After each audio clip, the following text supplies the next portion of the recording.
Oh, excuse me. That means that we punched our ticket to go try to win a Super Bowl, and that's it. We got one game at a time, starting at 1 o'clock on Sunday. Love y'all, boys. Love you. Love you. I'll go to war with every single one of you, every game, all right? Love you, 1-7. Here we go. 1, 2, 3, 1, 2, 3. Win.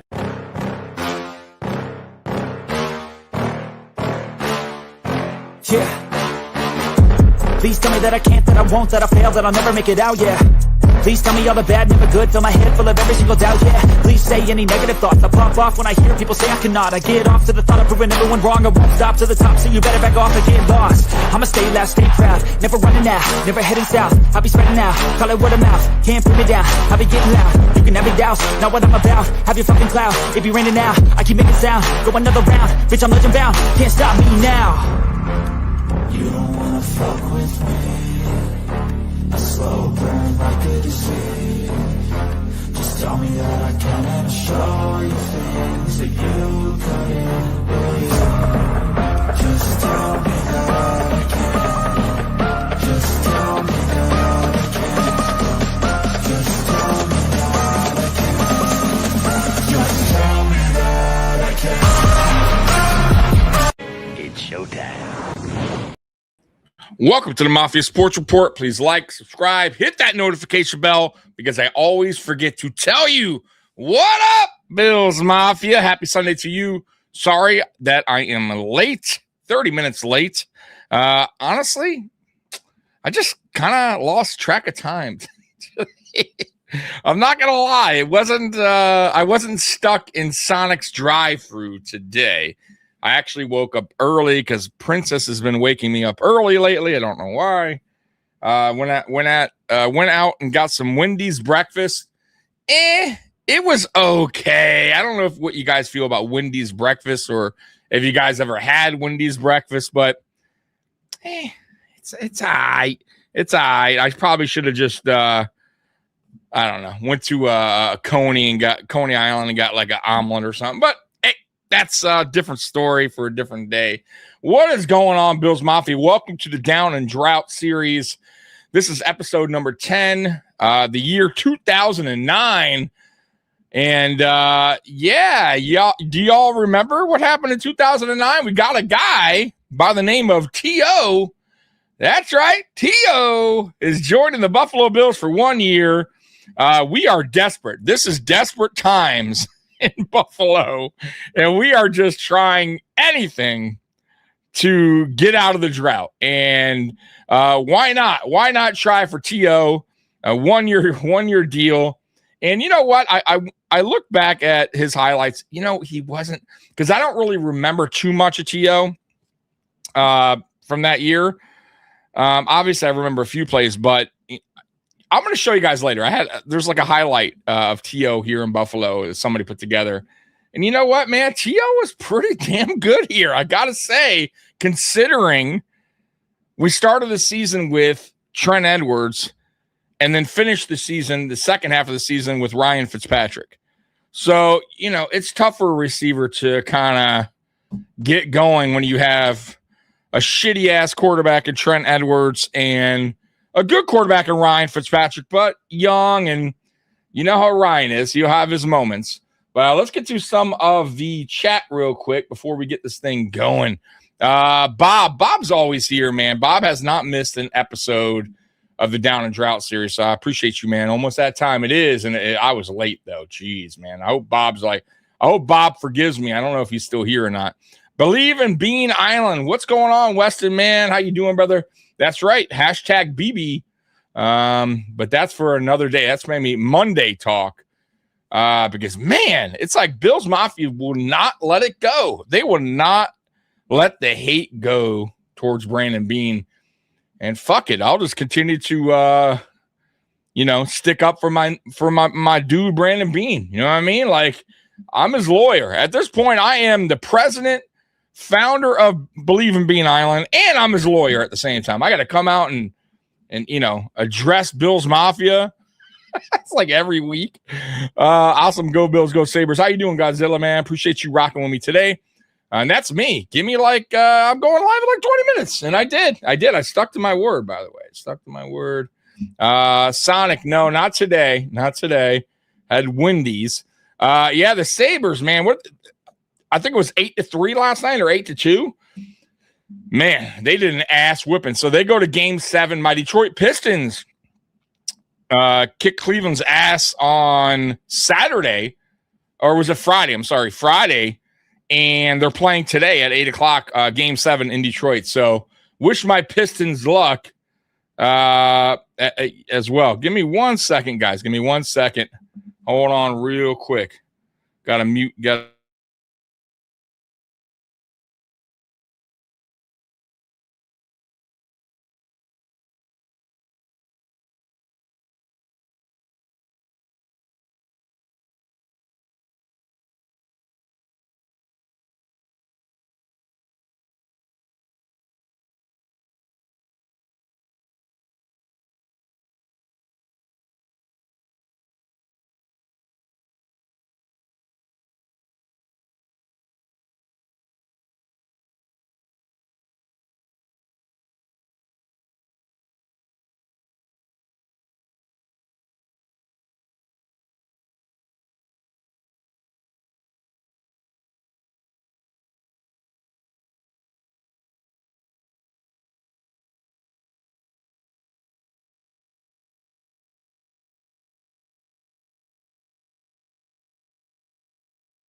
Sorry about that, guys. I had a call there from work. All right, let's get back to it. So yeah, the Sabres look good. Wish my Pistons well tonight. They play at 8. We thought we were winning it all with T.O. Yeah, right. I remember when we had T.O. Yeah, one whole season apparently. The layout on the Bills schedule this year is weird. We have a 3-game homestead, and it feels like the rest of the season is on the road. And then the last game is at home against the Jets. Means nothing. Yeah, it's a funky schedule. We'll talk a little Bills right now, current Bills right now, but I guess before we get going on the Down and Drought series, let me pull up the schedule again. So, yeah, so looking at the schedule that we have, let me see here. So, let's see if I can get a better. Okay, so we got at Houston, then we're home 3 straight games against Detroit on Thursday Night Football, home against the Chargers on Sunday, home against the Patriots on a Sunday. Then we play Monday night at Rams. Then we're at Las Vegas on a Sunday night. Then we have our bye week, week 7. I wish it was like a little later, like week 10. I was like week 9, week 10, but it is what it is. Then we're home against Baltimore Sunday at 1. And then we're at Minnesota on a Monday night. Then we're at New Jersey to play the Jets on a Sunday at 1. And then we're home against Miami on a Sunday. And then we play Thursday Night Football against the Chiefs. And that's on Thanksgiving at home. And then Sunday, then we're on the road again twice in a row. Sunday at New England, Sunday at Green Bay. And then Saturday, we play home against Chicago. Then we're playing Christmas on Christmas against the Denver Broncos. And by the way, that Saturday game against Chicago is an 8:20 game. So it's pretty much a primetime game, right? Because it's on a Saturday. And then we at Denver, at Miami, and then we finish it out against the Jets at home. So, yeah, I mean, listen, it's a gauntlet of a schedule. I'm not going to lie. It's not the easiest schedule in the world, but this is how it works, guys. When you're a winning team, strength of schedule is what they consider for your record, right? So I would say honestly, man, the only part of the schedule like I don't really care for, guys. And by the way, I love the holidays games. I love the Thanksgiving game. I love the Christmas game. I'm all for that, man. I'm all for that. But that little stretch there at the end where we're playing Sunday at Green Bay. Then we come back home and we play Saturday night. And then we play Friday.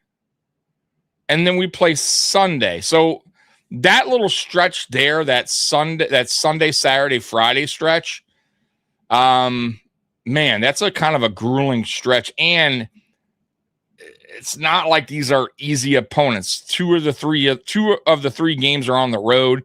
So at Green Bay, and then you fly back home. You play Chicago Saturday night, and then you go away. You travel to Denver for Christmas, for a 4:30 game on Christmas. So that part of the schedule, man, a little grueling there. But the rest, I mean, to be honest with you guys, not terrible. I mean, Monday at LA Rams on October, and then we're at Las Vegas. So it's not like they're having us travel. Like, at least we're staying in LA area, right, on the west side. So it's not a big deal. It's not like they're having us go home and then fly back out to Las Vegas to play the Raiders later. You know what I mean? On the schedule. So, yeah, I mean, but once again, it is what it is, man. I don't care about who we're playing. If we're a good team, we're going to beat these teams. It is what it is, right? I don't want to go through a schedule where it's all easy and then we get in the playoffs and then we start playing real opposition and then we don't look like we look like in the regular season. So this is going to tell a lot about our team heading into the playoffs, because I still believe we're a playoff team. But yeah, I mean, that I will say this, that at Houston game to start the season at Houston, it's going to tell a lot, because that's a place that we have not played well in Houston, that is. And they have an elite defense. I'm not going to lie. Now their offense is shaky. I do not trust CJ Stroud, but if we could come out with a win at Houston, a place that we have not played good in, then yeah, man, then I think we're going to have ourselves a hell of a season. I really do. And I think that anyway. So, but that's the schedule. And see, Ronnie saying awesome. That's right, Ronnie. Our Bills play better playing on the road this year. We're a good team. Look, man, I'm not scared of any team. Like, I think if there's one thing you guys know, watching the Buffalo Bills, no matter who we play, we're always in the game. Like, that's why I always find it funny when we do our me and Mikey do our pregame shows or the weekend of a game, and we have fan bases come in here and talk trash like they're going to blow us out. And I always say, look, man, it's going to be like, let's say we're playing Baltimore. It's Baltimore fans. That game's going to come down to the wire. Like, no one's blowing anybody out. Like, you know what I mean? Like, the Bills aren't blowing the Baltimore Ravens out, and the Ravens aren't going to blow the Buffalo Bills out. Same thing with Chiefs. Same thing with Denver. That doesn't matter. We're in every single game. Look at the Rams game. Now, we lost that game a couple years back. Remember? And then we played Detroit, and we wound up, beating Detroit, and everyone was thinking Detroit was going to beat us, at Detroit. But we can keep up with anybody. It doesn't matter. So as good as the Rams were, right? And by the way, our offense, it's not like we had Stephon Diggs either. We were doing the everybody eats thing, right, at that time. So, and we still put up, 40 points in that Rams game? So, listen, man, we could keep up with anybody. We're in every game. I don't care who it is. So, I find it funny always that people, count us out or talk trash like they're going to blow us out. The Buffalo Bills very rarely get blown out. It's always a gauntlet. Yeah, it's the way it works. Hold on, guys. I'm going to put my fan on real quick. Sorry about that. I know I'm up and down today, man. I came unprepared for today. Boy, oh boy. We are rated second with the most rest advantage. I don't know about that. The end of the schedule there is a little brutal, Scott.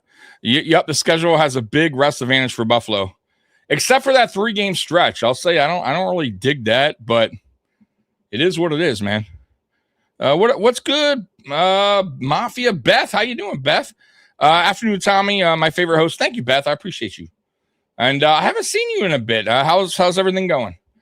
Bob, the defense couldn't possibly get worse than last season, right? No, it can't. It really can't. Last season, Bob, what about the last 4 seasons? The defense has been terrible. You know what I mean? Like, forget about last season. It's been pretty bad over the last 3 or 4 years. Let's be real. I mean, if you're going to be really honest, like, it's been bad since 2021, 2022, or right? So 4 years at least. Maybe 5. It hasn't been good, So, yeah, I don't think it could get any worse. It's going to get better, in my opinion. The whole thing about McDermott being a defensive guru was an absolute joke. Was a joke. When was this defense ever, unbelievably good where people feared the Buffalo Bills' nasty defense? Like, even early on, when it was good, I never considered it to be watch out for this defense, right? Like, oh boy, teams better watch out. Even when it was good. And I'm talking 2017, 2018, 2019. I would say that's that 3-year stretch where McDermott had things going pretty well. But I still never was like, man, our defense is so nasty. Teams better watch out for the, we're getting all these sacks. Like, not really, right? And then it just got worse. It just started getting worse and worse and worse. And I really, truly believe it's because teams started to adjust and understand what McDermott's defense was, which is that 4-3 soft zone. We're going to bend, don't break. We're going to give you, we're going to give you some cushion there. We're just not going to allow the home run. We'll let you work down the field, but we'll keep you out of the end zone. And listen, man, against better teams, that shit eventually doesn't work. And it showed down the stretch.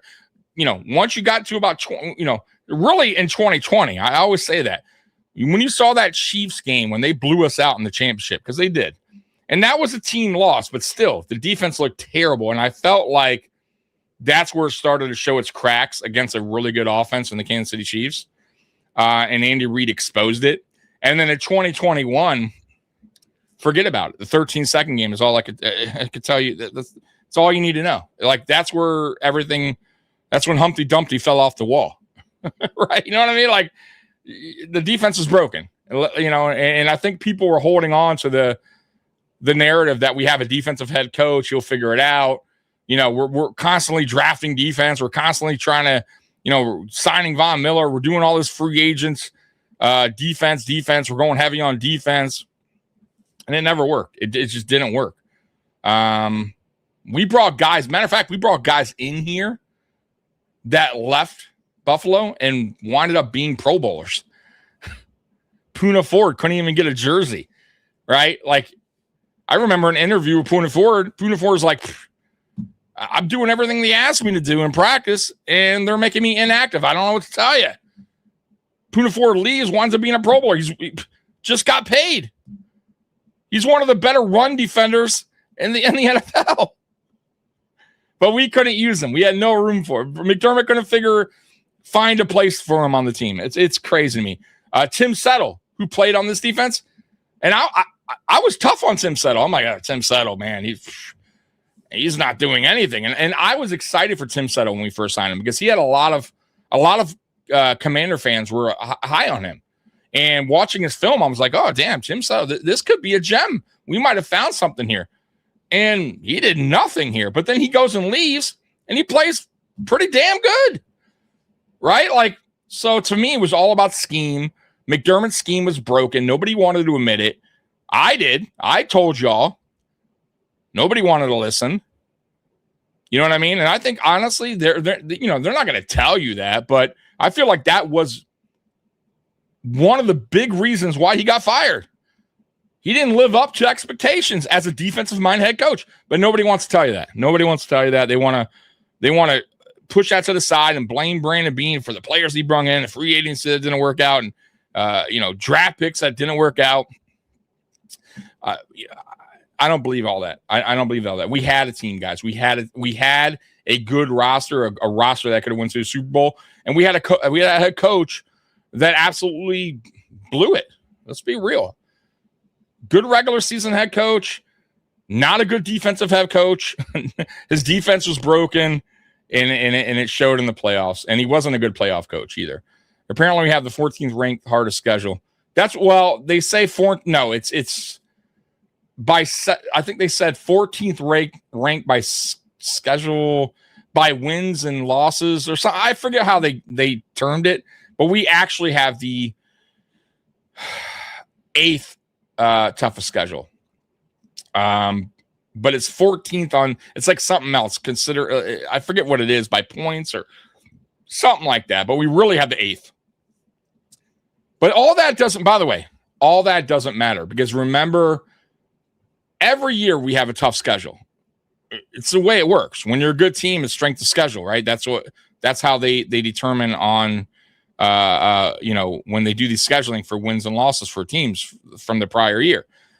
The Buffalo Bills have always been pretty much a 12+ win team. So we always have a tough schedule. And that's why I kind of find it funny. Like last year we had a tough schedule, and then it's not our fault that the Baltimore Ravens wound up being shitty and the teams that were supposed to be good wound up not being good. Like we're playing what the NFL's throwing at us. And to them, it was a tough schedule. But you don't know how these teams are going to be once the regular season hits. That's why I keep telling you guys, sometimes on paper, teams look really, really good and deep. And wow, look at their draft and look at their free agency. But sometimes it doesn't go into the field, meaning it doesn't play out the way that it showed on paper, right? And we've seen that.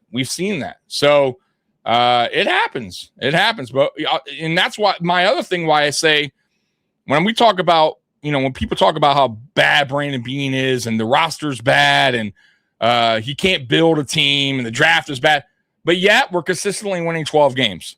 And when I'm talking about these other teams like, Baltimore and Cincinnati, that, oh man, look at their draft, look at their GM, look at all their all pros and Pro Bowlers, but yet we beat them. Yet they can't make the playoffs. Yet we beat them in the playoffs when they make the playoffs.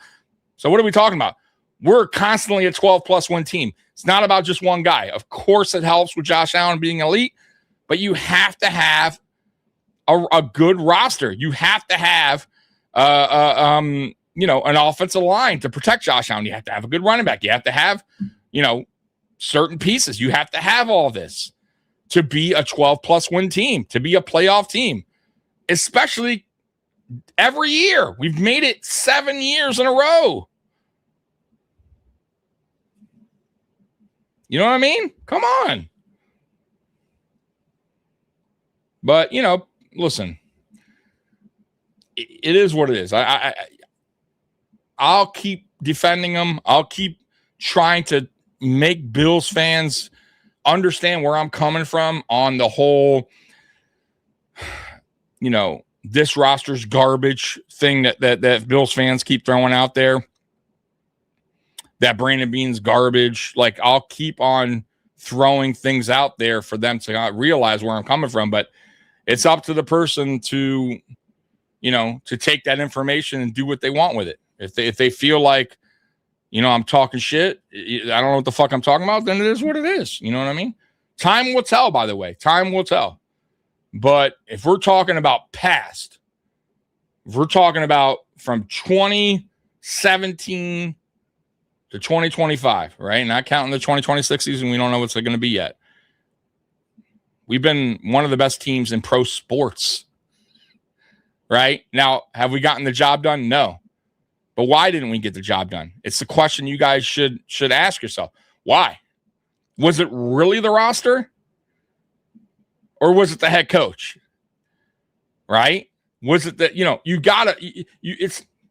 can't just blame the roster when the roster's getting you 12+ wins, when they're getting you to an AFC championship game twice, when they're giving the Kansas City Chiefs the biggest dogfight out of any team in the playoffs.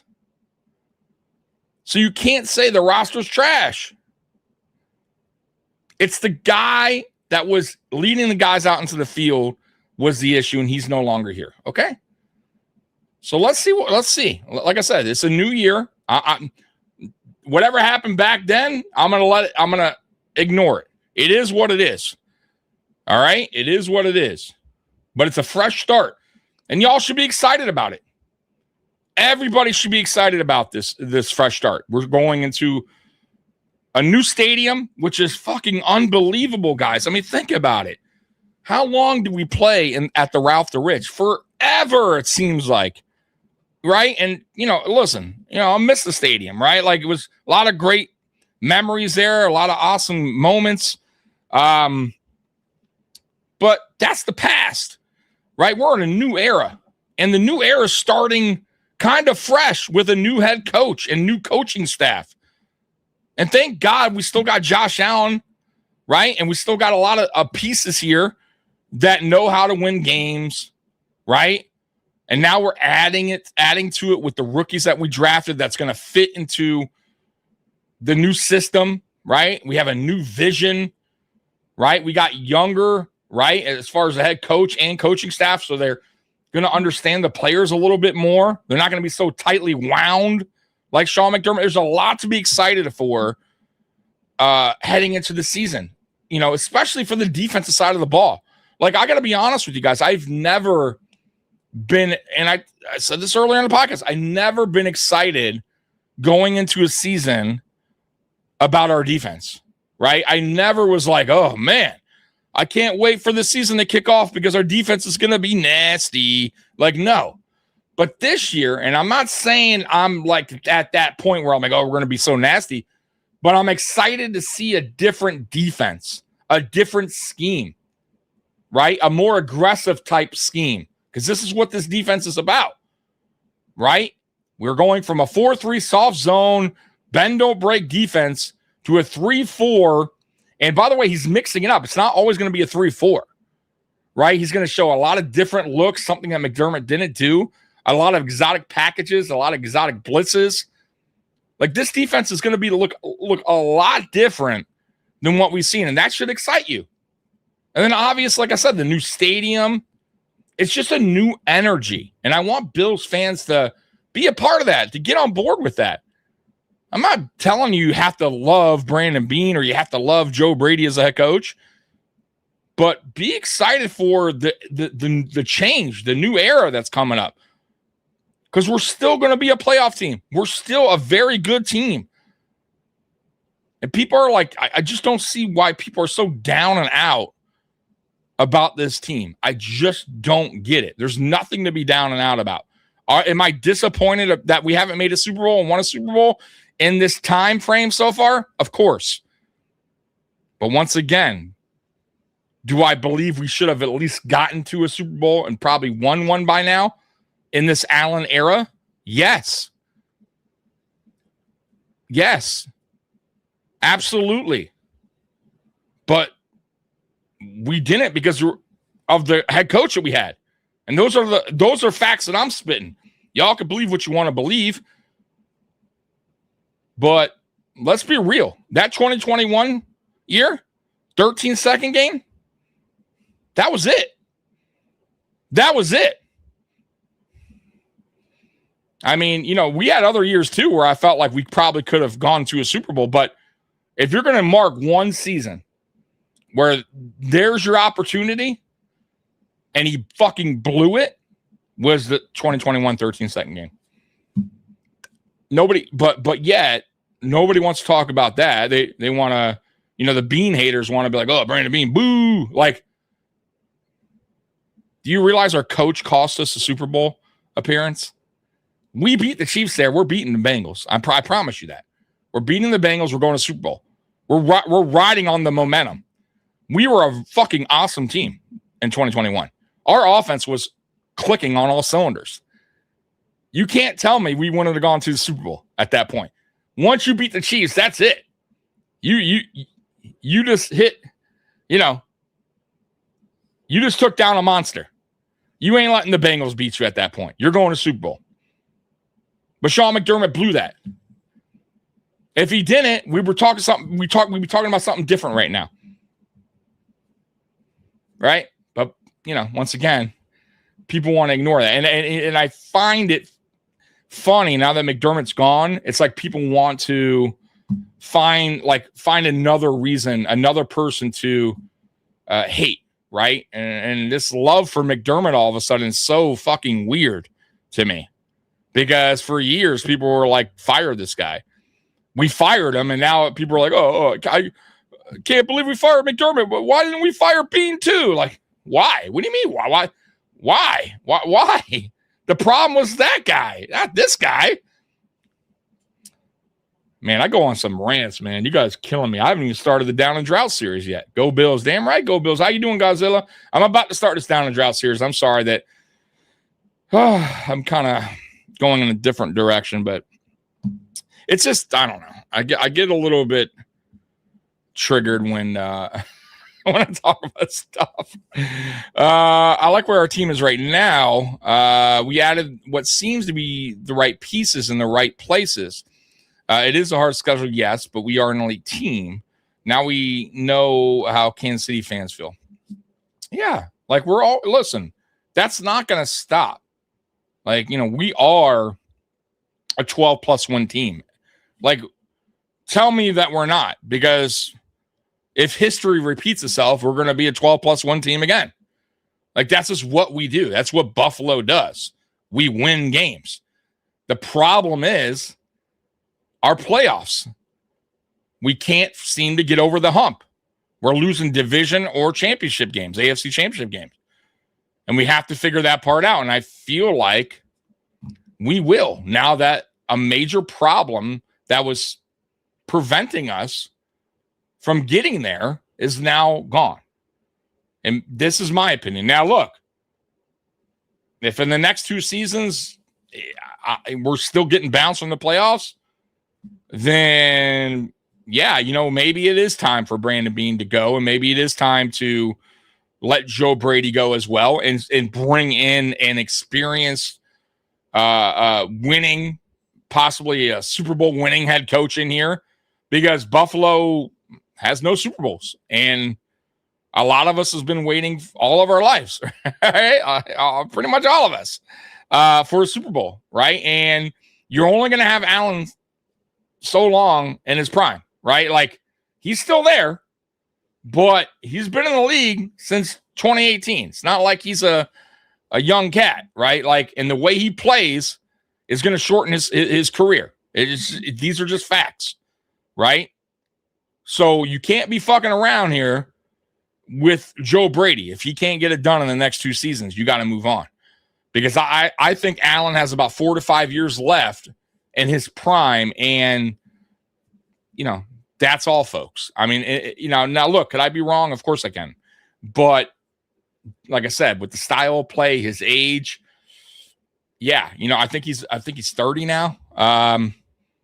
Yeah, he'll be 34, 35, 45. Yeah, it's once again, style of play is not it's not going to help him last in this league for a long time in his prime. It's not going to work that way.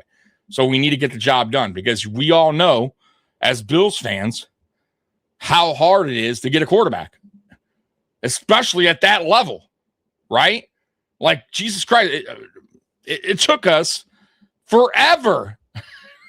Jim Kelly, right? And then garbage all the way until 2018.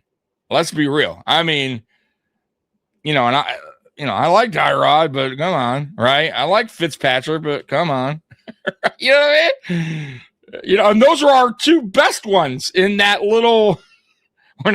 in that long run of no quarterback. So you look around the league, man, at teams that are just, they can't find their quarterback still. The Dolphins, they're still, now they're like, oh man, maybe Malik Willis can be the answer. I mean, they are.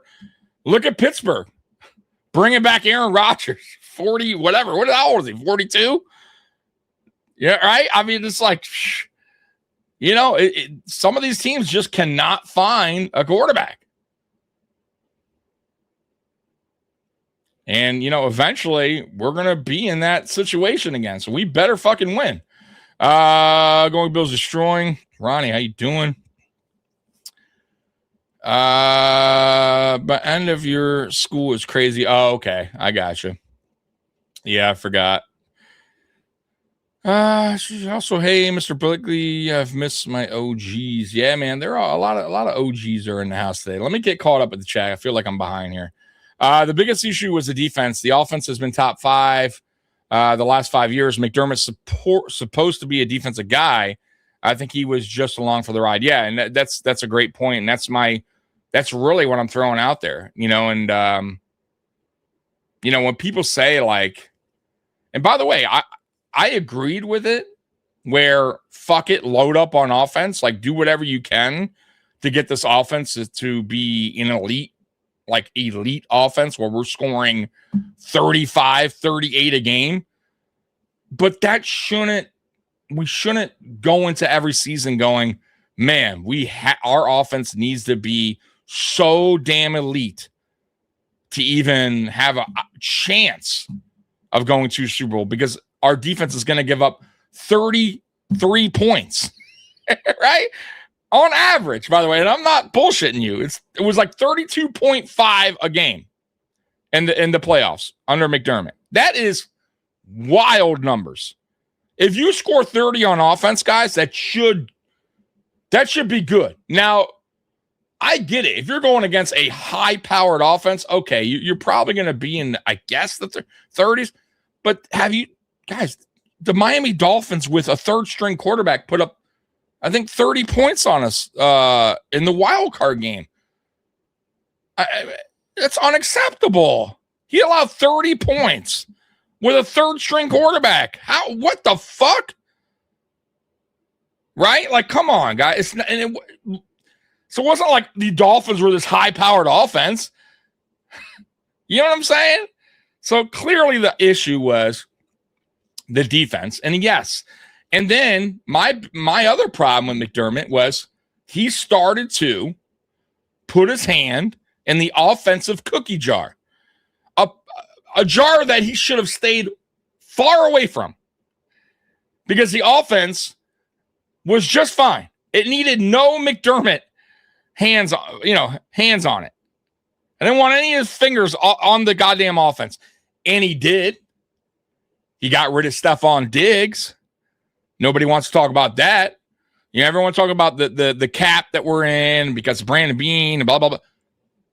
Well, we ate dead cap because our coach couldn't get along with our number one receiver who had 4 straight 1,000-yard seasons. Couldn't get along with him and had Brandon Beane ship him. And then his philosophy and his vision for the offense after that was everybody eats. We don't need a number one, because I don't want a guy coming in here being vocal and wanting the football and talking over me, whatever the fuck he felt. Because really, that's probably what he felt. He didn't want that guy in the locker room. He didn't want a vocal guy like Stephon Diggs on the sideline. Right? McDermott did not want that. So instead, he did this. He tried to play this everybody eats on us. Right? Try to sell us on it. And did you guys ever look at Josh Allen's numbers from the time that we had Brian Dable here, even Ken Dorsey's first year? Did you see his yards? Pretty fucking impressive. Did you see his yards decline over the last 2 seasons?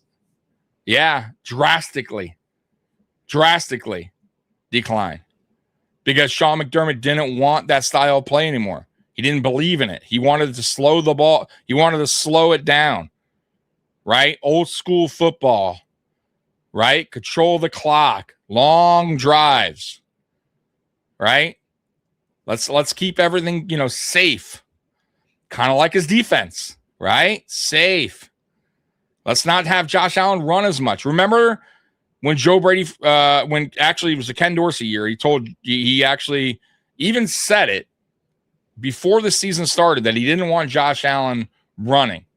He wanted him more in the pocket. And you remember Josh Allen was like, we were like, what the fuck? Why is Josh Allen not running the ball? Like, why are we doing any type of quarterback, design runs like anymore? Like, it was odd, right? Like, his game totally changed. And then they fired Ken Dorsey, if y'all remember. The very next game, it was like, I think the first play on offense was a Josh Allen design run because we were struggling on offense, and Josh Allen kind of felt uncomfortable. You can't take away what makes Josh Allen great. And then McDermott went to the podium on a presser and said, yeah, well, you know what? I'm just going to have to let him, we're going to go back. I'm just going to let him do his thing. So he knew he fucked up. Right? But he didn't want that style of play. He still didn't like it. Remember when we played this last past season? He came out in a post game and he's like, I don't really like that kind of play. I don't really like our, that's not what I really want on our offense. Like, he doesn't want that. He doesn't want us throwing. He wanted these slow, methodical drives. He wanted low scoring football. Well, okay, fine. If your defense can fucking keep the team low scoring, but you're not. You're not. So you're going to make the offense suffer? And that's what he did. Ultimately, he made our offense struggle because his defense was trash. I mean, these are facts. That was absolutely terrified of McDermott's small, weak defense for the Bills. Yeah, it was dog shit, man. It was terrible. Last time we had a fear defense is when number 78 lined up. Yeah, you're right. You know what? You're 100% right. Actually, you know what, Scott? I'll take that back. You know what? Our defense, last time our defense was pretty damn good. When we had the old, what's his name? Jim Schwartz here. I think it was Rex Ryan's first year, if I'm not mistaken, as head coach. Our defense that year was pretty fucking solid with Jim Schwartz as a defense coordinator. I remember our defense was on point that year. And then we let Jim Schwartz go, I believe. And then our defense started to struggle a little bit because, remember, Rex went to a 3-4. By the way, Jim Leonard worked under Rex Ryan in his career. So his defense is kind of like a Rex Ryan defense. Just a heads up, folks. It's on. Go look at his tree, coaching tree, like who he coached under. Rex Ryan's one of them, or somebody else that ran a 3-4, another good defensive coach. Rex Ryan was an excellent defense coach. For some reason, it just didn't work here. Maybe just the roster that we had already was on that 4-3, and he just couldn't get the players to adjust. But if you look what he did with the Jets, he got the Jets to 2 AFC championship games with Mark Sanchez. 2. Sean McDermott took us to 2 AFC championship games with Josh fucking Allen, elite quarterback. So if Rex Ryan could take a Jets team with a shitty quarterback, let's be real, Mark Sanchez was not good, to 2 AFC championship games, why are we praising Sean McDermott when he had an elite quarterback? You ever think about that? Does anybody ever ask themselves that? Because Bills Mafia is quick to bash on Rex Ryan, but what if Rex Ryan had Josh Allen here and actually had a little bit more time to fix the defense, to get guys in here that fit the 3-4, right? We don't know. But I promise you, he wouldn't have done, he would have probably done the same as Sean McDermott, if not better. I think maybe better. So I don't know where the Sean McDermott so, we should praise Sean McDermott so much. He had an elite quarterback. He did the same thing as Rex Ryan and Rex Ryan had less. Everybody eats and bend and don't break was a failure. The only one I agree with is the next man up mentality. Yeah, I'm with that. It's not Brady that I'm confident in. I think our new OC and DC are going to be the ones that tweak our team to perfection. So it's a great point, and I've said that too. So Joe Brady, look, I have no idea what he's going to be like as a head coach. He's super young. He's the youngest head coach in the NFL right now. Okay. So he's a lot to learn, right? And we have no idea, he's going to have some struggles as a head coach. It's just going to happen that way, right? It's how it works.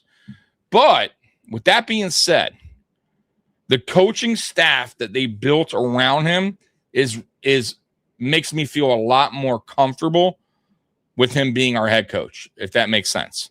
A lot of young guys like Jim Leonard, a lot of younger defensive assistants and position coaches that came from college, but all these guys were highly scouted. Like meaning, a lot of these guys, people were saying that, these are future DCs or future head coaches. So high regard, right? But then we brung in an OC from New Orleans, who's Carmichael, who's been in the NFL for years. So he can work with Joe Brady. He's going to understand Joe Brady. Plus, they worked together in the past. And that's good to have that kind of senior guidance in a way, a guy that's been there, done that. Also has a Super Bowl ring, right? That helps. Then you got John Fox, who many people are sleeping on. Dude, let me tell you, John Fox is an excellent head coach. Excellent head coach. Does he have a Super Bowl ring? No. But he went to 2. Better than McDermott. He took a Denver team that was trash and got him to the Super Bowl in 2 years.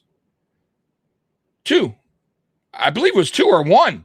Carolina, same thing. I think it took him 2 years. Got him to a Super Bowl. I mean, in no time. You got to respect that. Right? It wasn't like he got hired to, with great teams. They're already, a 12-win team, right? The coach moved on, whatever. He went to trash organizations at the time, turned them around and quickly and got him to a Super Bowl. So yeah, having that guy on our coaching staff for me means a lot because he's going to be able to help. And by the way, he's a defensive-minded head coach too, right? That's what he was, defense coordinator. He's going to be able to help Leonard. He's going to be able to help, Joe Brady as a head coach. This is all good stuff. This is all good stuff, right? But people don't want to tell you that. They want to just kind of put you to the side, and everybody just wants to stick with our GM and how trash. But why aren't you looking at the roster? Why aren't you looking at the coaching staff and what they've created here, built here? Right? You wanted to, and by the way, everybody was complaining for the last 2-3 years about the Buffalo Bills being an old team, right? We're bringing back retreads. We're signing older guys. Now we're going young, and people are still bashing it. We go young with the coaches, pretty much. We got all young coaches. I mean, we got, like I said, there's only 2 that are, I think one more. I think the offensive line coach has been in the league a little bit. But outside of that, all younger coaches from college or just freshly in the NFL. So love that. And then we're going youth on the roster, right? We're starting to, these guys that we're drafting are all going to be starters. I'm telling you, in time. Maybe not year 1, but a lot of these guys, they have potential. They have real potential to be something special in the NFL. I'm telling you, look at the draft. A lot of these guys, and they all fit what Leonard wants, especially for the defense. All right? You didn't see us going after Trey White. Now, maybe Trey comes back, but I doubt it. We didn't sign Matt Milano back. Now, could we? Sure, possible. We haven't. We didn't go after any old player. Even Bradley Chubb, he might be getting up there in age, but he's still, in his prime, believe it or not. The only thing that's kind of hurt Bradley Chubb is his injuries, but he's still producing, right? Unlike Joey Bosa, who was, when healthy, not really producing that much. He kind of fell off. Go look at the last 4 years of Joey Bosa's numbers. Look at the last 4 years of Bradley Chubb. Night and day. right? CJ Gardner-Johnson, everywhere he's played, the dude has been a spark, right? You know what I mean? We would have never brung him here. Never. McDermott would have never wanted that guy here. No problem. We're gonna sign him. Right? We understand, like, the movement is happening, folks. The new era is happening. It's right in front of your eyes. You wanted it. You called for it. You wanted youth. You wanted younger players. That's what we're building here. And we still got some core guys in place, which is great. But people aren't still satisfied. They're still complaining. Still don't like it. I don't get it. I just don't understand it. Look at Tim Settle last year. Yeah, exactly. So I'm trying to tell you. Tim Settle, Poona Ford. Look at Jerry Hughes. Jerry Hughes moves on. Remember when Jerry Hughes left and did great in Houston? How about Von Miller, who had 8.5 sacks last year? He had more sacks than anybody on our own roster. You know what I mean? Come on, man. Do you guys find it funny that, remember when Von Miller was here and he was making shirts for everybody? Remember that? Leslie Frazier had a shirt.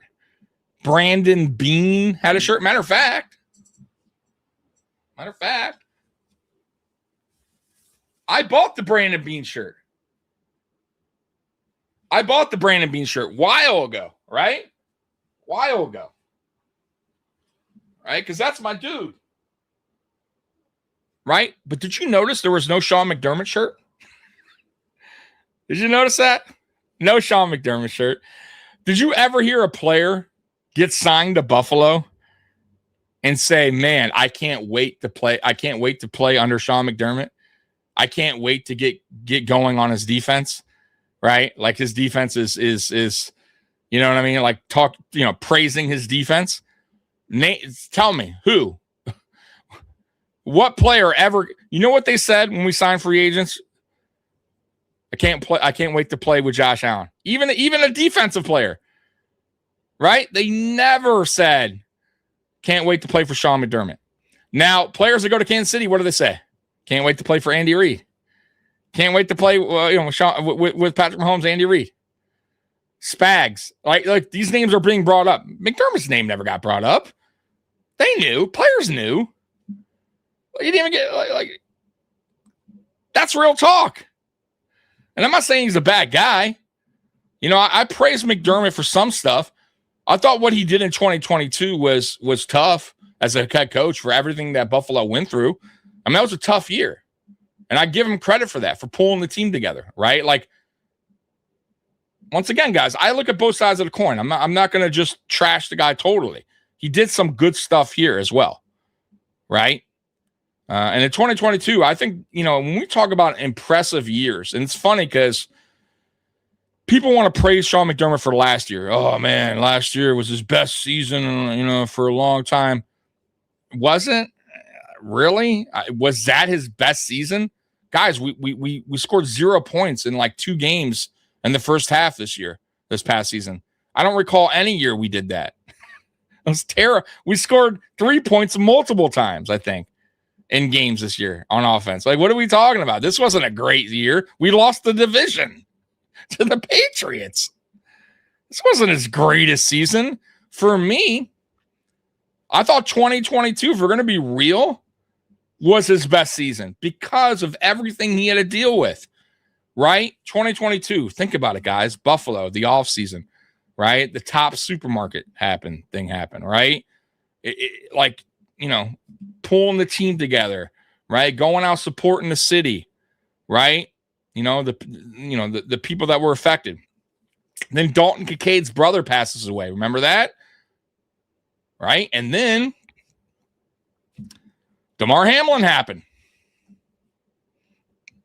Yet he still wound up pulling everybody together and getting us into the playoffs, right? And we just, unfortunately lost to the Bengals. But for me, with everything that happened that year, I'll give him credit that year because that was a tough year emotionally, draining for the players. I mean, it had to have been. You know what I'm saying?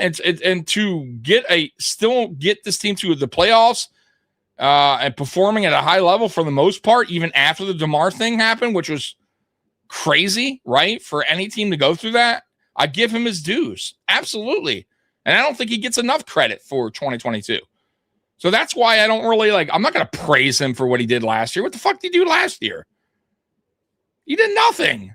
Our team was fucking struggling on offense. We lost to the goddamn Broncos. His defense gave up 33 points. For as poorly as our offense played, we still scored 30 points. That should have been enough. But it's never enough when you have McDermott's defense out there. So fuck that. I'm not fuck. That was his best season. If that was his best season, then he should have been fired. And he was. You guys get my drift? I don't know if you guys agree with me or not, but I'd say 2022 was his best season where, you know what I'm saying, where a lot was stacked against him and this team, and he pulled the troops together and he did as best as he could. Right? You know what I mean? That was a draining season. So let me know. I'm curious what you guys think in the chat. Very curious what you guys think about that. Because nobody talks about that. Nobody. I might be the first motherfucker to ever bring that up in a podcast. Some of our players in the secondary sacked too or sucked too. I'm not sure what you mean. Let me know what you mean on that one. Oh man, sucked. Okay. Sacked, sucked. Yeah. But did they, or was it McDermott? And McDermott never took any accountability. That was the biggest issue. You can't fix a problem if you don't address that. Yeah, and he never addressed 2021, by the way, either. Thank God we moved off of McDermott, and now we have a chance. Absolutely. Absolutely. Fans should be excited about that. I'm making a prediction right now that 3 players on defense make the Pro Bowl this year. That's my prediction. Okay. Hey, I'll remember that. And you never know. I mean, listen, if Bradley Chubb could stay healthy, that dude's going to have 8+ sacks. I promise you. Right? I mean, look at his career in Miami. He had 8.5 last year. I think he had 11.5 his first year in Miami. He was there. So he first year there, 11.5, I believe. Then he missed a year because of the ACL. And then he had 8.5 last year. So I think he's at 8+ sacks for sure. I think Gregory Rousseau, who by the way had 8, I think he had 8 last year, 8.5, something like that. Did he? I believe he had 8 last year, or I could be wrong on that. But he's had 8 before. I think he's an 8+ sack guy. And we're going to have linebackers that are getting sacks. Like we're going to have a lot of different guys getting to the quarterback this year. Unlike under McDermott's defense, where he didn't really do a lot of disguises. He didn't do a lot of exotic blitzes. That's why I'm trying to tell you guys, we're going to be a lot more aggressive. We're going to be getting to the quarterback a lot more. Look at the draft. Look at the players that we got here. Fast, and they're super aggressive and can tackle. All of these guys. That's what go look at their draft profiles, right? Unlike when you go to McDermott's team, right? A lot of the guys he was getting were poor tacklers. I mean, no offense to Maxwell Harrison, but his knock coming out of college was he was not the greatest tackler, right? And he's not the biggest guy in the world. This is not what he does well. He's a guy that can keep up. He has that 4.2 speed, right? And I don't hate Harrison. I think Harrison's still a good player, and I think he's going to be a good player. But IGB is exactly what Leonard wants in a player, right? Physical, press man, right? That's not what Harrison does. And that's why maybe he gets some PIs here and there, but that's okay. I mean, look, once again, Sauce Gardner is also a press man. He, if you do it right, there's not going to be a lot of PIs on you. You can get away with some holding. You can. Listen, that's the way it works. You just got to know you work with your position coaches. They tell you, they show you how to properly do things the right way, right?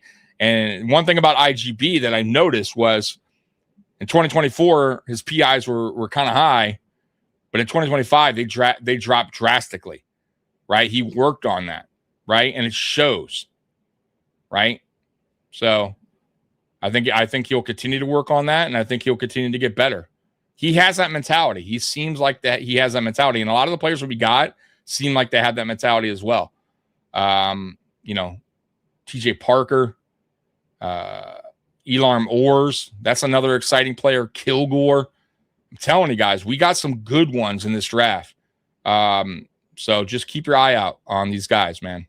Right, the Texans might suck this year coming up. Yeah, I don't trust the Texans, man. It was a little bit of both because some times the Bills shot themselves in the foot. Sometimes, I mean, of course, I mean, but I still think it falls more on McDermott than anybody. Was there some team losses? Yes. I think 2020 was a team loss. I think the 2022 Bengals game was a team loss. But outside of that, I think the rest fall on McDermott. I think Skylar Bell will have a great year. I think Skylar Bell is going to climb the depth chart during the year for sure. That's another guy that, you know, he's a high ceiling. There's a lot of good qualities about Skylar Bell.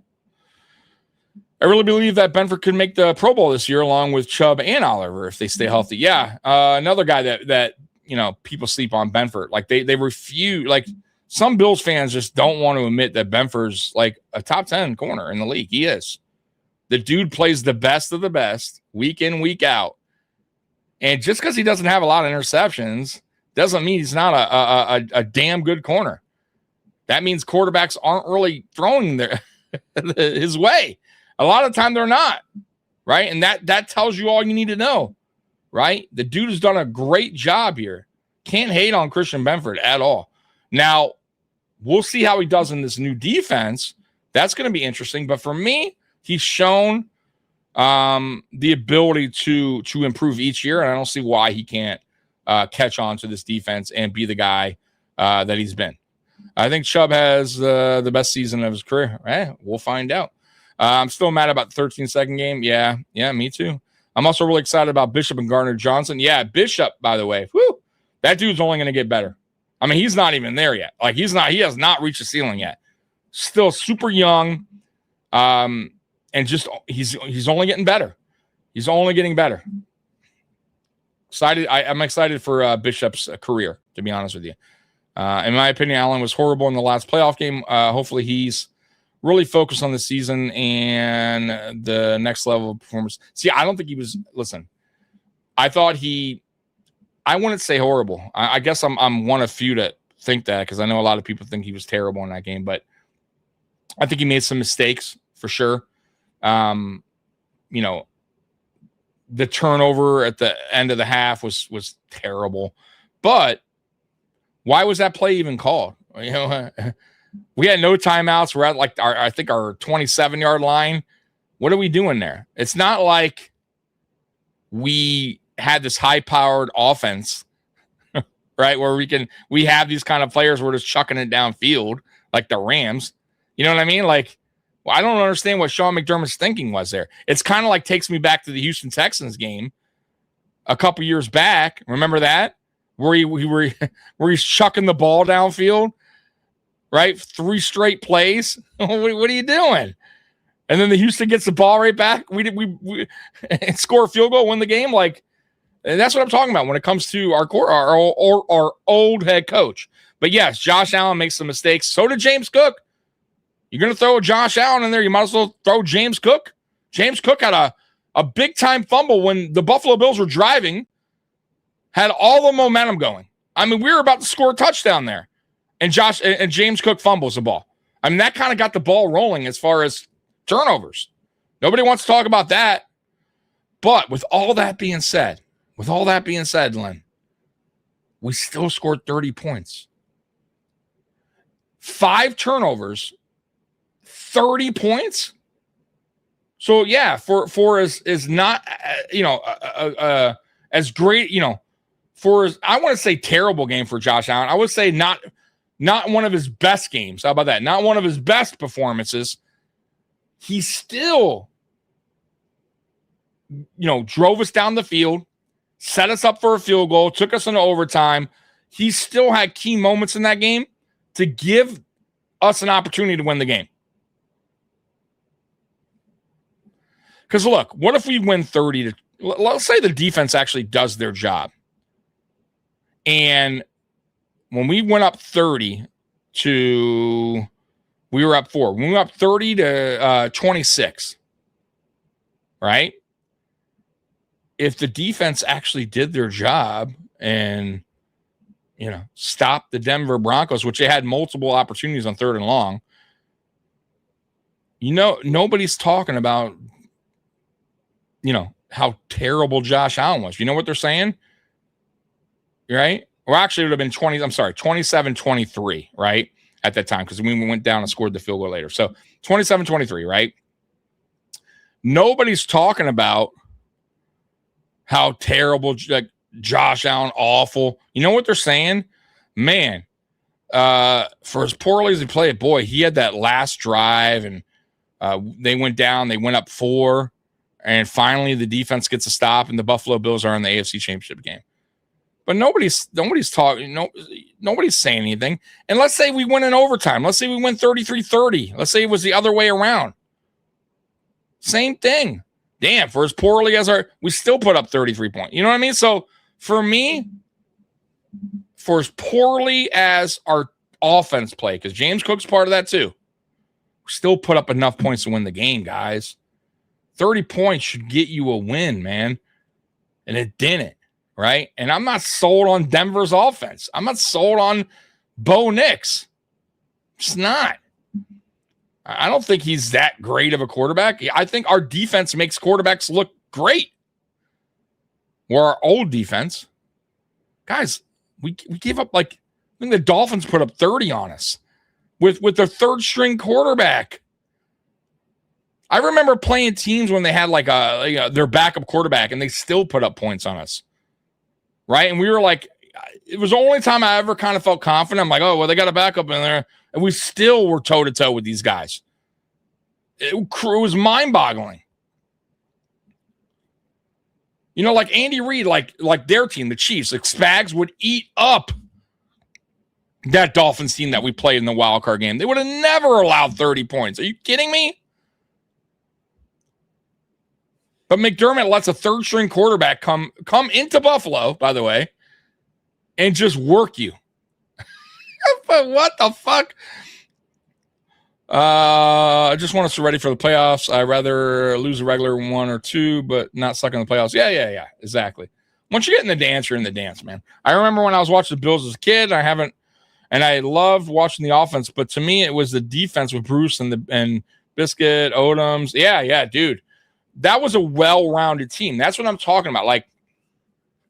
In order to win a Super Bowl for the most part. Now, there's some teams in the past that have done it where they had an average offense or average defense, but their offense was great or elite, or the defense was elite in there. So, Tampa comes to mind, right? Remember, years ago, they had an elite defense. Baltimore, remember that? They had an elite defense. It didn't matter who was playing quarterback. They were going to, but that's rare. That doesn't happen a lot. It just doesn't. You have to be a well-rounded team. If you look at Seattle last year, they're about as well-rounded as you get. So look at the 2 Super Bowl teams. You got Seattle and New England, right? Look at their playoff run there, right? What was the difference? I'll tell you. Seattle was well-rounded throughout the whole playoffs. New England wasn't. Their offense struggled the whole way. Their defense played at a high level. I would say their defense was borderline elite in the playoffs. And they got, to be honest with you, they had a great little schedule there in the playoffs. They played the Chargers, right, who never performed well in the playoffs, and they had a banged-up offensive line, right? And really, it was all their defense. They had all those turnovers. And then they played Houston, and Houston's offense was awful. Right? And New England still had a tough time scoring, but because of their defense, they won the game. Then they get into a Super Bowl or go against Denver, backup quarterback in Denver. That was the most boring game ever. But because of their defense, they won. But when they got into the Super Bowl, and they played another elite defense with a good offense, the problem was, for as good as New England's defense was playing, their offense was still shitty, and it just was not going to do anything in that game. Seattle, eventually, their offense got going because their defense just kept them in the game all 3 quarters until finally they got a touchdown on the board. You need a well-rounded team. You have to have somebody step up at some point. You have to have it, right? We've never had it. We've never had that. I think 1 year against Baltimore. So only year I can remember where the offense was just kind of flat and Teron Johnson had the pick six. You guys remember that? That was probably the only game I can kind of recall where our offense was just flat and the defense said, I got your back. That's it, though. That is it. One game in 9 seasons with McDermott. One. I mean, that's wild to me. You got to be well-rounded. You have to be. It's very tough to get to a Super Bowl if you're not well-rounded. Because, I mean, once again, look at Houston. Elite defense. But their offense was so bad. It didn't matter. It did not matter. Right? New England did just enough, really because of their defense, to win the game. I mean, this is facts. Chat likes to rile up Tommy. Yeah. No, they're good today. Go Sabres. Let's go. That's right. I believe they play tomorrow, right? Tommy, inexperienced Brady in the DC is dumb. You think our DC is dumb? Wow. Okay. I don't know why do you think our DC is dumb? I mean, he's highly regarded. He was a lot of people wanted Jim Leonard as their defensive coordinator. Like he was a hot name out there for a reason, right? Like you got to let me know what you mean by it. I'm a little confused on that. Hey Tommy, where can I get my Bean Island card? Love it. Lynn, you're welcome. I mean, I'm the president. I'll send it to you right now. You're welcome, man. I'm always on Bean Island, man. So I'll let them know that you're coming ashore, man. Wondering if the team is thinking about cutting Palmer to maybe free of space to sign Shaq Thompson and maybe a backup DT vet. They could cut Palmer. They'll save 2.5, I believe, but they're going to eat some dead cap because of the contract. That's the only bad situation out of that. But for me, I don't give a shit about that. I really could care less. I want players that can perform on the field. And if you have to cut a player who's underperforming and eat the dead cap, okay. You know what I mean? We'll worry about that down the road. I don't want our team keeping guys around because we have to, because of the salary, because of what he's getting paid. Like, fuck that noise. If there's another guy that could perform better in his spot, or there's another guy we could sign that we actually need that can help this team out, yeah, you go and do it. I have no problem. Doing that. And I don't give a shit what anyone says. Ah, man. Coca-Cola. Nothing. Coca-Cola is the best, man. What do you guys like, Coca-Cola or Pepsi? Obviously, I would drink both. I don't give a shit. But if I had my choice, Coca-Cola, man. Coca-Cola is my jam, man. I wonder if the team is thinking about cutting Palmer. I already saw that. Sorry about that. Brady stinks in Carolina and Buffalo and Young, man. Brady stinks in Carolina. Okay. So, well, Joe Brady wasn't the head coach in Carolina. He was the offensive coordinator. And I agree with you, by the way, Matt Chatter. So hear me out. When we hired him as head coach, Joe Brady, I wasn't pleased. I'm not going to lie. I'm not going to sit here and be like, oh, I was all for Joe Brady. And I'm with you. When I did my homework on Joe Brady as an offensive coordinator, I thought what he did in Carolina, he had like a lot of bad traits that he did there. He carried over to Buffalo.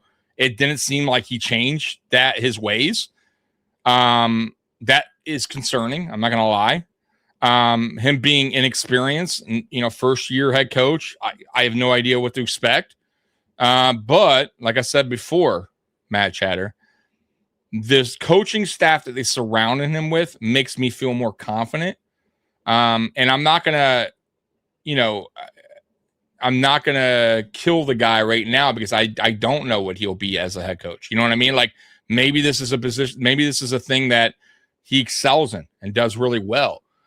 He also brought in Carmichael, who's a experienced offensive coordinator from New Orleans, who was there for years, has a Super Bowl ring. They work together. He'll be able to help him out a lot too. He's the one that's going to ultimately be working with Brady on the offense. And yes, Brady will be calling the plays, but ultimately Carmichael and Brady will be the one designing the offense and all that good stuff.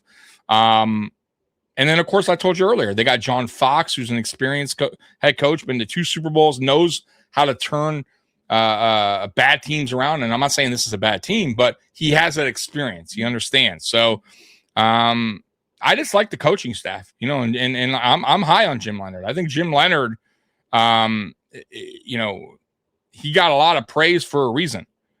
And I think he's going to bring something different here to Buffalo for this defense that we haven't seen in quite some time. And I'm excited for it. So I wouldn't say Brady.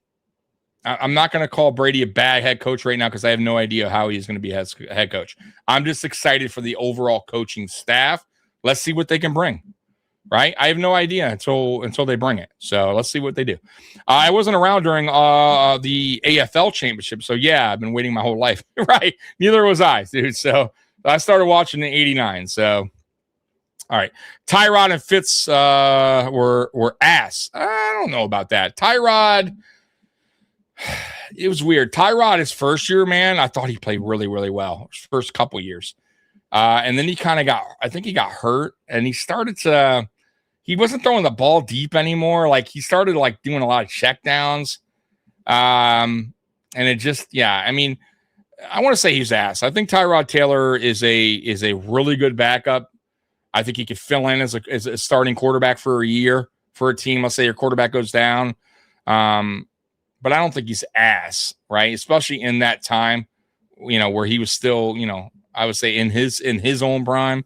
And then Ryan Fitzpatrick was an ass. I think Ryan Fitzpatrick was exactly what you see. He had his moments, and then he had some bad moments. Like another guy that I would say is kind of same as Tyrod. Like he fits in that category where he's a really good backup to have, smart quarterback, smart guy, good guy in the locker room. He could come and give you some, he has some moments where he's electric and then he has moments where he's bad. So I wouldn't say they were ass. I would say they're not franchise quarterbacks. They were as good as we can get at the time, which is sad, but I want to call them ass. Flutie was the man. I like Doug Flutie. I do. Tommy, you so hard on Rodgers, but you ever stop to think he could use a walker? Aaron Rodgers. I'm not an Aaron Rodgers fan, but I'll give him. Look, I don't like the guy, but the dude is one of the best quarterbacks, right? To do it, like he's up there, like. So I just don't. With Pittsburgh, I don't get what they're doing. Like I'll take that back. I understand what they're doing, but on the flip side, I think there's an argument to be made on both sides. Like. This wasn't a great quarterback draft class, right? The 2026 draft class. It wasn't the greatest. So I get their, bringing him back because they did upgrade their wide receiver room. They got Michael Pittman. But here's the problem. Even with Aaron Rodgers coming back, they're like a 9-win team, right? I mean, they're going to, maybe 10 if they're lucky. They're going to be around what they did last year, in my opinion, right? And that's if Rodgers stays healthy because he is another year older, right? It's going to get hit. That's just the way it works. But the problem is next year, the quarterback draft class is going to be way better. And if you're winning 9, maybe 10 games, you're not going to be in that top 10, top 5 to get one of these quarterbacks, right? That could be your future franchise quarterback, unless you figure out how to trade up to get one. So for me, like I said, it's like, what do you do there? Because let's say you don't sign Aaron Rodgers, you just go with one of your other quarterbacks that you have on the roster and you win, 4 or 5 games, you got a top 5 pick. Okay. You finally land your quarterback, right? So I just don't. It's a little confusing what they're doing there. Bean and McDermott were not on the same page. Not at the end. They were for the first, I would say 7 seasons. That's my point. McDermott. Well, actually 8 seasons. That's my point. McDermott didn't that because overall he didn't want to lose his job. That's what it came down to. He played to keep his job. Yeah, yep. Tommy, if you say that's a fact, you have to end the sentence with Jack. Oh, you're right. That's a fact, Jack. You are the Jack. And you could take that to the bank. How about that one, huh? Was that one good? Is that one good, Matt Chatter? I do. That's why I know that's with. I do. I do. That's why I know that McDermott was the issue because there's no excuse why he couldn't get to a Super Bowl. No excuse. I feel like I'm way behind in the chat. McDermott prevent small players. Yep, never enough. Why bother? Yeah, I agree with you on that one. Undersized defense as well, man. Guys playing out of position constantly in McDermott's defense. Just yeah, and he wonders why players were getting hurt so often. Oh my God! By the way, too, Brandon Beane kind of hinted at the injuries that were happening over the last 2 years. Now he could be wrong, and it could be our strength and conditioning coaches are just not good, but we had a lot of injuries in practice. And from what he was saying or hinting at was these guys probably shouldn't have been out there practicing the way they were under McDermott when they already had some injuries or like, you know what I mean? Like he was pushing them too much when they were slightly hurt already. He was trying to push them out there. So I don't know. We'll find out. I'll say that. We'll find out this year because if we still have a lot of injuries, then that strength and conditioning coach has got to go. They got to go. Tommy, are UFOs real? Yes, absolutely. I'm a big believer in, and that's an oddball question, but I'm glad I have no problem answering it. But yes, they are. Absolutely, they are. Man, dude, guys, I got to be here a long time talking about that, bro. I'm I got my whole belief system about aliens and UFOs and look, we're supposed to be doing the Down Drought, and I haven't even started this. I haven't even started yet. We're an hour and a half in practically. This is fucking great. This is phenomenal. Anyways, I do believe in UFOs. I do believe in aliens. I do believe they actually were here at some point. Years and years and years ago. There's a lot I believe in, guys. So that's a whole different podcast for a different day, man.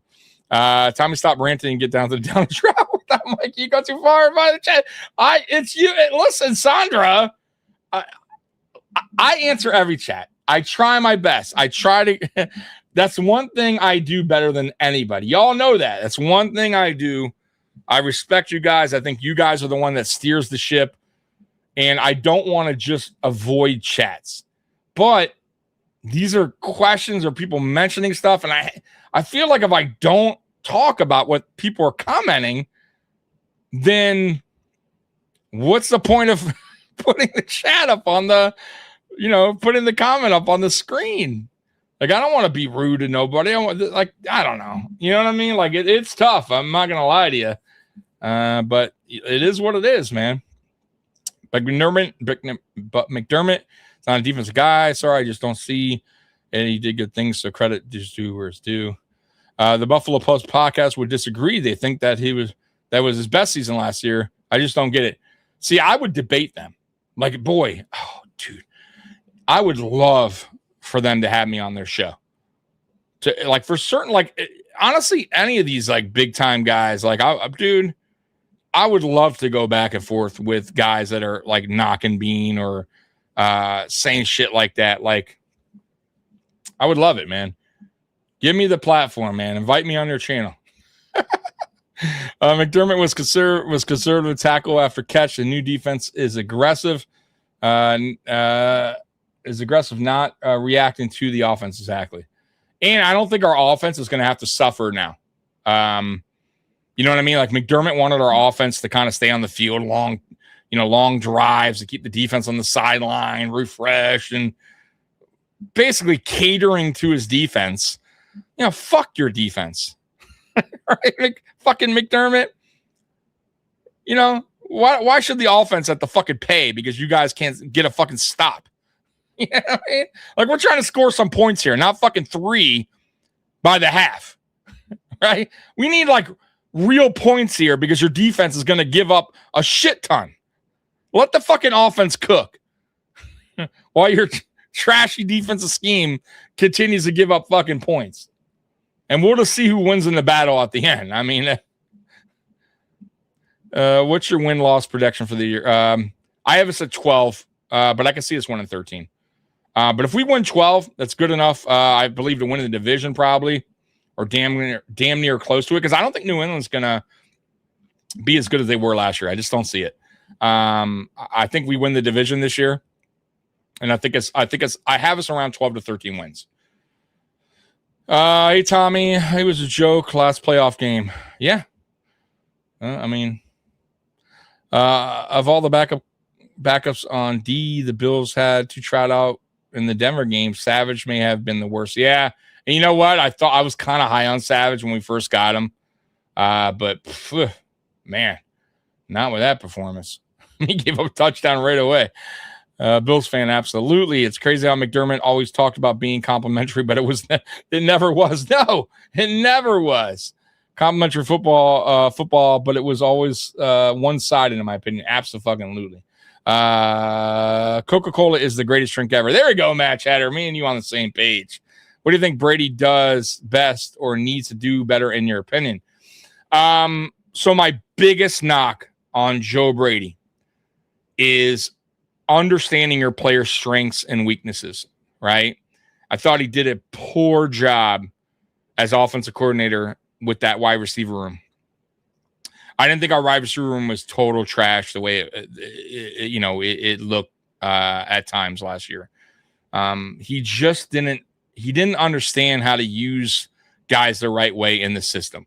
If you look at Andy Reid, he gets the best out of his players. And not only a lot of these guys on offense are not big time names. They go and leave and they wind up getting cut and going back to Kansas City, and they play well because Andy Reid puts them in the right position to be successful because he knows, okay, this guy does this well. This guy does this well. Okay, this is our speed guy. It's what we're going to use him for.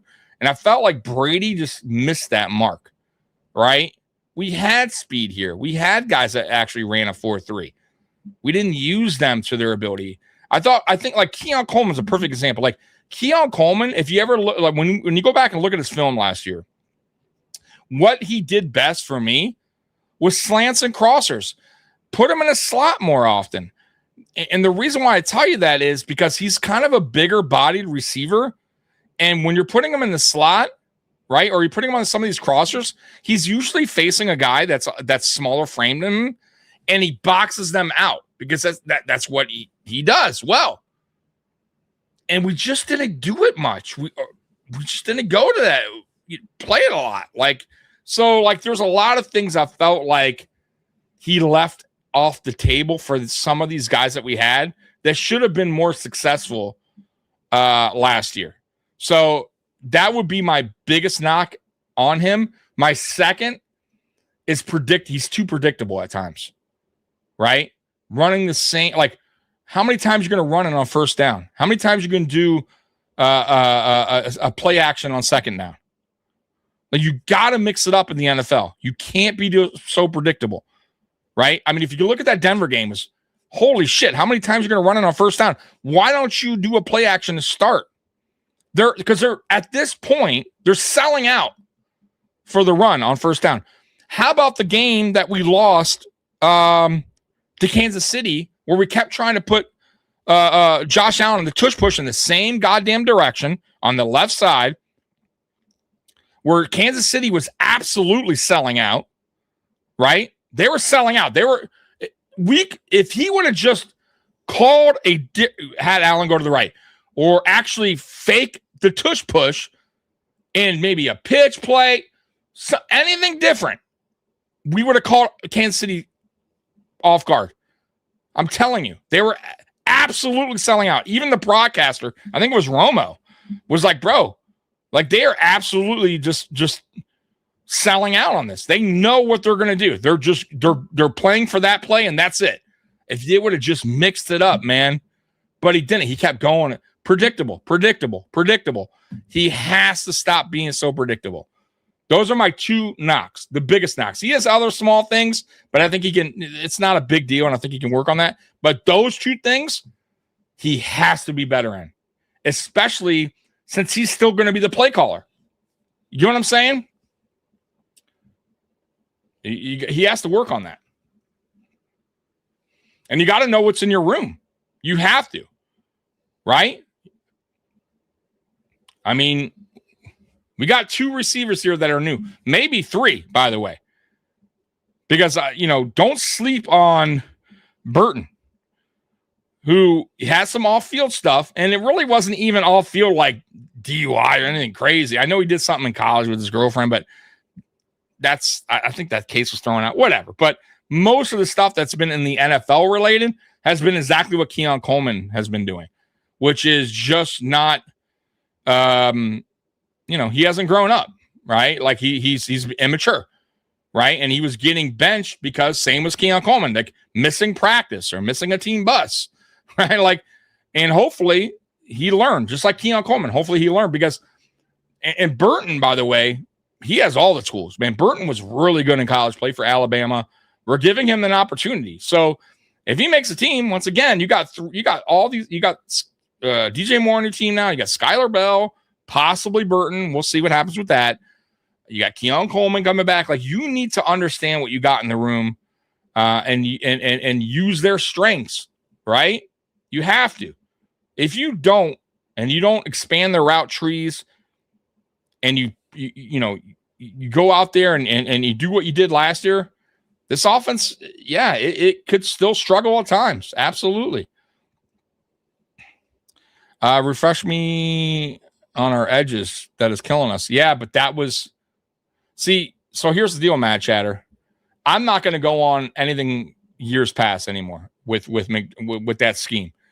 Well, let's see what this defense could do with a different scheme now, right? It's going to look way different than what we're used to. So we don't know yet what we got in some of our players yet, right? We don't know. Like Gregor Rousseau is going to be moved around a lot.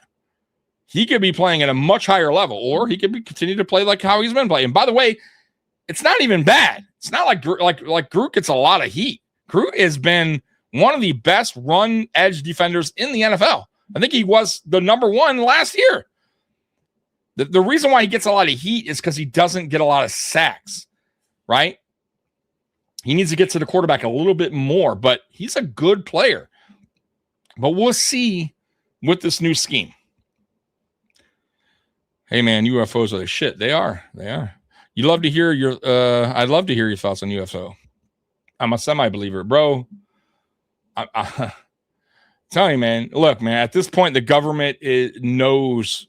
That's why they're bringing out all these videos now. Like you can't hide some of these things, anymore. And if they can't tell you, right, on some of these videos, they can't explain what these things are.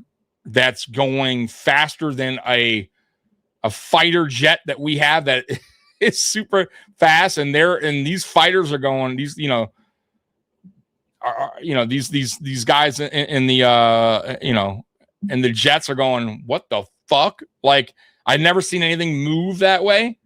Then what the fuck is it? It's not a bird, right? It's not a balloon.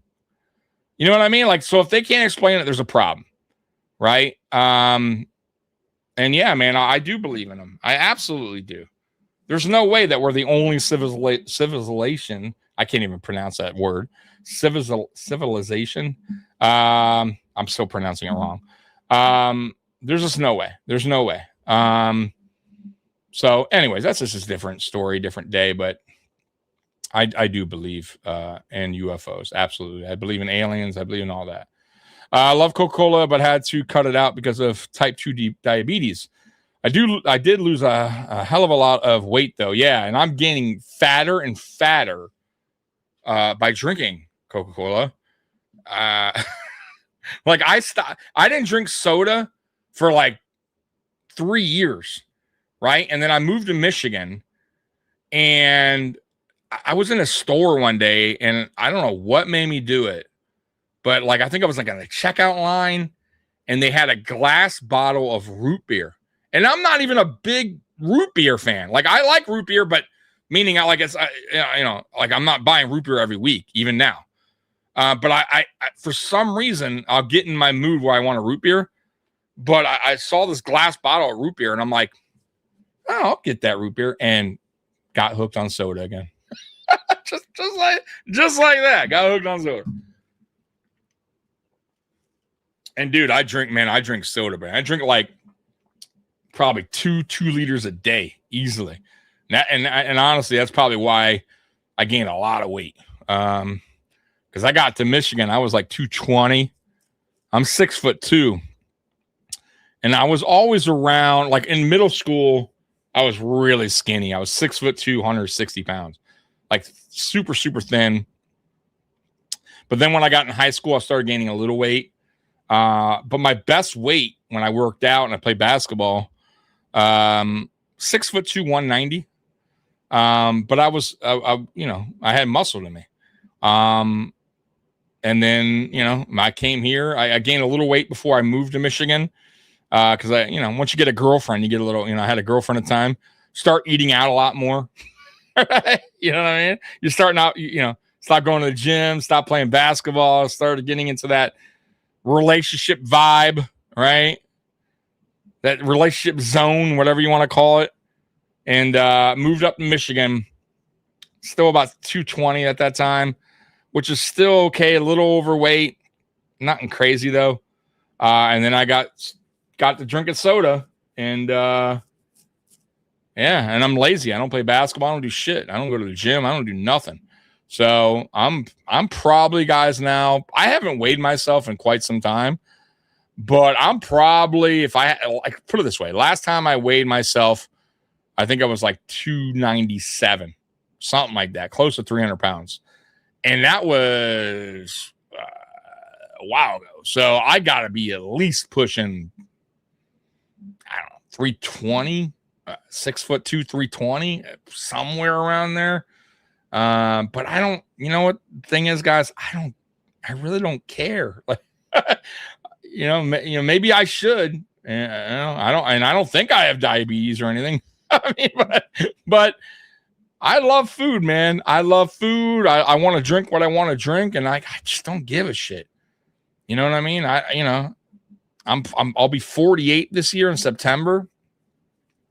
I don't want a girlfriend. I don't want a wife. I just want to be left the fuck alone. That's all I want is my dog, and watch Buffalo Bills football, watch sports, watch movies, watch shows, stay home in the AC, eat my pizza, drink my fucking soda, and just leave me the fuck alone. Go on my podcast, talk with you guys, have fun, kicking it on here.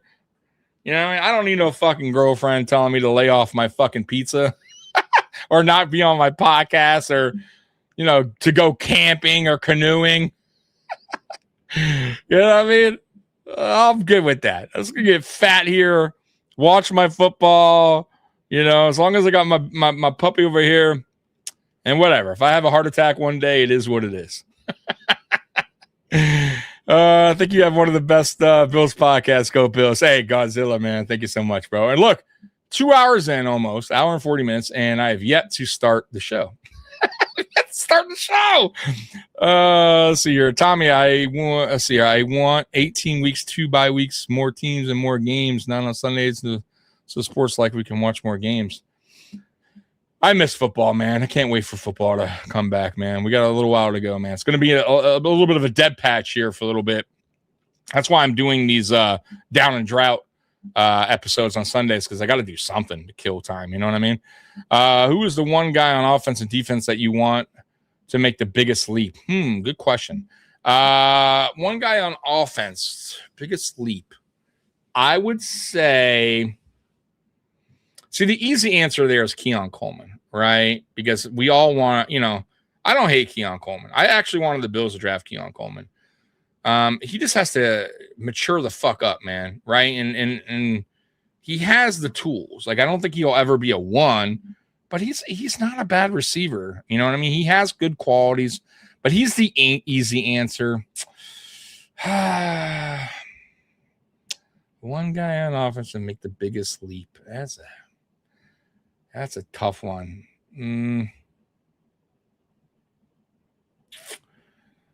Boy, he got me on that one because I might have to go with Keon. Because, I don't think DJ Moore has to take any kind of leap. I think DJ Moore is a damn good receiver that doesn't get enough credit for what he's done in the NFL. He's had 10 different starting quarterbacks, 7 head coaches, I believe, 5 OCs, something crazy like that. He's proved that he's a number 1. Just his numbers alone, with all that being said. So, biggest leap, golly. Okay, I'll name one outside of Keon Coleman. Dalton Kincaid. Look, man, the knock on him is really, honestly, staying healthy. That's it. But if he can stay healthy and then up his game a little bit, right, take a leap, then watch the fuck out. Because I feel like when healthy, the dude is a borderline top 5 tight end. He's around that range, easily top 10, right? For no doubt about it when healthy. And some can argue maybe top 5 when healthy. He produces, right? But I would still like him to play. I would still like him to up his game a little bit more, take it to a next level, but he has to stay healthy. So I'll say Dalton Kincaid, but Dalton Kincaid / Keon Coleman on offense. Defense. I'll say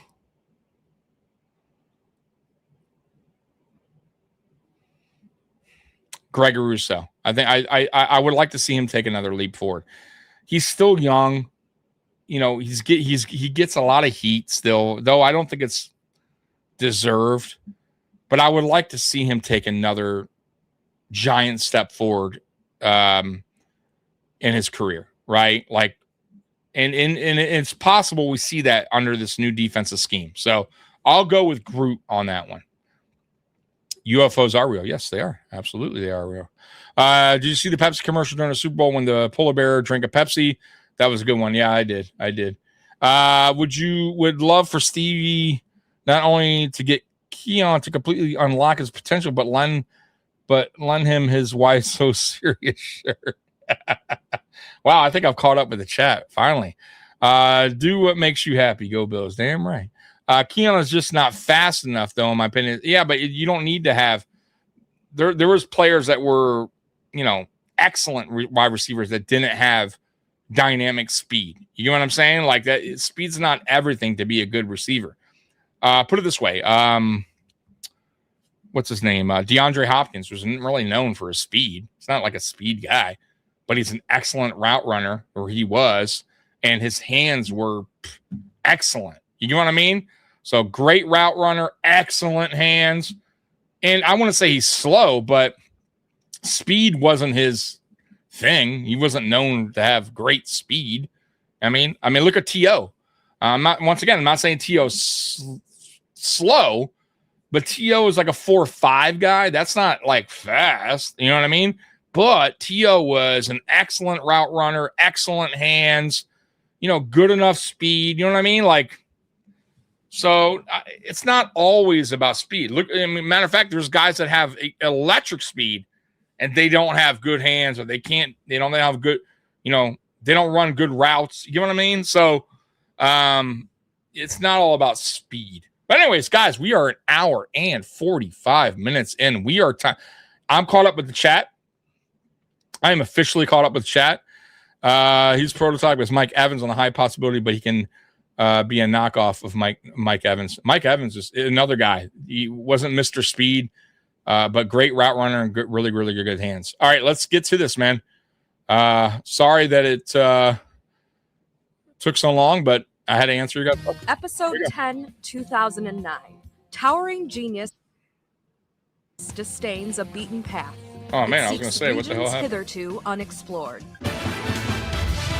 All right, guys, here we go. Now, on Inside the Buffalo. Wait. Can't use that title. The 2009 Buffalo This. Bills. All right. A lot happens this season, by the way, guys. You want to stick with me on We this are one. back once again for another episode of Down and Drought, your weekly walk down memory lane with the Buffalo Bills and their 17-year playoff absence, where every week we look at an individual year of the 17-year playoff drought. And this year is 2009. Oh, man, so many things happened in 2009. I'm Prescott Rossi, alongside me, Thad Brown. Back again. I told you. 2008 is Mark Ludwig. By the way, Ryan Fitzpatrick. Sure. I see Ryan. You see Fitz magic this year. All right. Well, much like 2008, which started on the last day of 2007, the first day of 2009 is actually the very end of 2008, when Ralph Wilson announces that he is retaining Dick Jauron after 3 consecutive 7-9 seasons. And the feeling must have just been, oh no. And the crowd went mild. Yeah. There There was no excitement. It was, okay, I guess we're going to try this again. The players liked him, so that was a good thing. And well, they hadn't been, 5-11 3 years in a row, or 4. Players liked him because he wasn't that was about it. I mean, I think known as a. But again, the whole problem. He was a players coach. He wasn't like a hard-nosed coach where he was going to hold players responsible. Just we've all covered this soft-spoken team for a guy, long period good of guy. time. I think he passed away, by the way. Was there But an off season where you felt like just wasn't gonna. He wasn't that type of coach. You know what I mean? So of course players are like, yeah, I like Dick Jauron, but why am I he wasn't gonna win the games. I mean, clearly. year? Because I would imagine doing research for this has like ruined my spirit for just. Can you guys hear me? Everything good on the mic and with this video? Just want to make sure. At the very beginning of 09, I'm good. You guys can hear me. Back for a 4th year, and knowing that Greg Williams and Malarkey and Dick Jauron wearing that same hat that our old head coach used to wear, Sean McDermott. Like, what is this team doing? All right, cool. There was never that moment. Thank you, Bradley. Because this is the team. Brantley, sorry, Brantley. There was Got always your name something to wrong. talk You about. know how they yeah. do it in 09, but They would do it. Yeah, they do it this It was year. never- before that big news. Yeah. I mean, No, it was never January, February, March, April, summertime. Never a problem. When you felt the Bills drought, it was Thanksgiving. It was December. Yeah. That's when you're like, oh, we're here again. And in the middle of this year, to your point, is when I think it really sunk in that it was just completely spinning of wheels. I mean, this year, this is it. Well, so Jauron is back, and we mentioned last year how Nathaniel Hackett, a name that just kind of pops up, and I wasn't expecting to see this name. Well, on Tuesday, January 27th, Buddy Nix joins the Buffalo Bills as an Buddy Nix. Nix. We'll spend much more time with Buddy Nix, rest assured. Bro, his accent. All right, guys. So here we go. And we're talking Buffalo Bills. You're like a high-pitched country voice. Yeah, and really, I'm talking about these Buffalo Bills. Not a matter of winning. Yeah. We're gonna get back here to winning. Going in, I think, was kind of a moment for the franchise, and even for I'm Buddy Nix. This was a guy that he was kind of in some ways. I wonder if they have a presser from Buddy Nix. Been bad over this period, but I think people felt a happiness to see that finally happen, and again, in part because we weren't sure if it was ever going to happen. You can blame Ralph for a lot of the problems again throughout this drought and after the Super Bowl teams of the 90s. But when you look at what he did in the early days of the AFL, in the early days of the merger and all that stuff, he was a key figure there. So I think that alone makes him a Hall of Famer. And then they wanted him to get recognized before he passed. Yeah, exactly. So exactly what I was going to say. That was another part of it. Yeah, he turns, I believe he is 90 at this point, or he turns 90 later in 2009. So, part of the Hall of Fame class in 09. And the good feelings from that announcement, they don't last long. Because Wednesday, February 11th, back in the police blotter once again, Marshawn Lynch arrested on felony gun possession in Southern California. And this coming a year after the run incident. Come on, Marshawn. You're in trouble again. No, say it ain't so. In terms of what is his character like? What is this guy? Felony gun possession. Come on, Marsh. Like as a person, seeing another can't believe it. Incident in the offseason with Lynch. What was that like covering that? This was serious doubt time. Is this guy ever going to have a long-term future? Is this guy going to stay in the league, or is he going to end up in jail? He was still Travis getting in Henry at trouble this when he point retired. I think by this time he had gone to He's jail. still- Right? Yeah. Still So he doing had a some running DUIs or back whatever the that hell had he was gone down this doing. path, or at least was heading that way. And now you got another one. He's he was a had serious different concerns about, individual, man. Is he a guy you can count on? Is he a guy that's going to, not tear a locker room apart? There were so many things. This was a more serious charge. This was the second time in 12 months. All the red flags, the alarm bells were ringing. Everything about, off the field problem child when it comes to pro athletes was this incident. And Fred Jackson wasn't there yet, but he was starting to at least creep on the radar. So I think that was in the back of your mind when you're thinking, okay, maybe it's time to cut the cord with Marshawn. Marshawn Lynch Man. didn't get punished by the NFL for that hit and run incident, but at this point he's on Goodell's radar. And the it's NFL's coming. like, all right, dude. And much like the hit and run incident, We let the hit and run it stays in slide. the headlines for weeks at a time. The incident happens on February 11th. He's suspended by the league April 9th, nearly 2 months later. Suspended for 3 games. He pleads guilty to a misdemeanor. He doesn't. 3 games. He doesn't If that spend any happened time in today, jail, but they may give him a longer he's suspension. now going off in back-to-back years, and the Bills have kind of been chasing that number one back-to-back. That was kind of pretty nice of them. 3 games, that fits well for especially since they let him slide on the first one. Happens to be off the field issues. They had good backs. For sure. Yeah, there was always something. There's something that was wrong. Buffalo always had good running backs. You notice that in the drought years, we always had a good running back. Anyway, but T.O. did have some good moments for us. Some really deep catches. Yeah, he did. Other than he really did. And Kyle Williams and a couple guys. Yeah. I also do think it's worth. He wasn't terrible here. Very good as a Bill. He had 830 yards, I believe, 5 touchdowns. Not bad. Over there, he was good, but it wasn't. If he was at the tail end of his career too, you know what I mean? Maybe there would have been less talk about getting rid of him. And Trent Edwards throwing you the ball.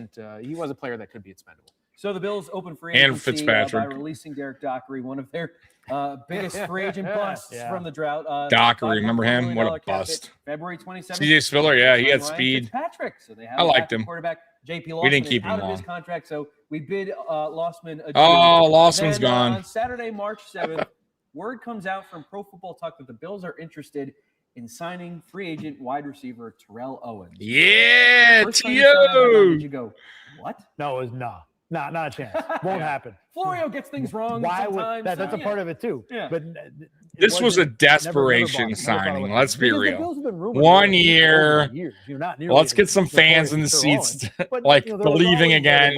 Sell some merchandise. It happens just because the Bills weren't going to go anywhere. This was just like I said, it was a way to get Bills fans somewhat excited. After that happened on Pro Football Talk, The results weren't going to be any It different. happened the same day. It's It was the same day within thing. the team tell me like you might want to come down to this. Yeah, and that's the thing is this, social media is really on the scene, kind of at this point is getting on the scene. I know Facebook puts itself up. Do we have Paul pause? Let me see. I'll tell you right now. This is my I senior think we year of did. college, Let me so see I here. remember this.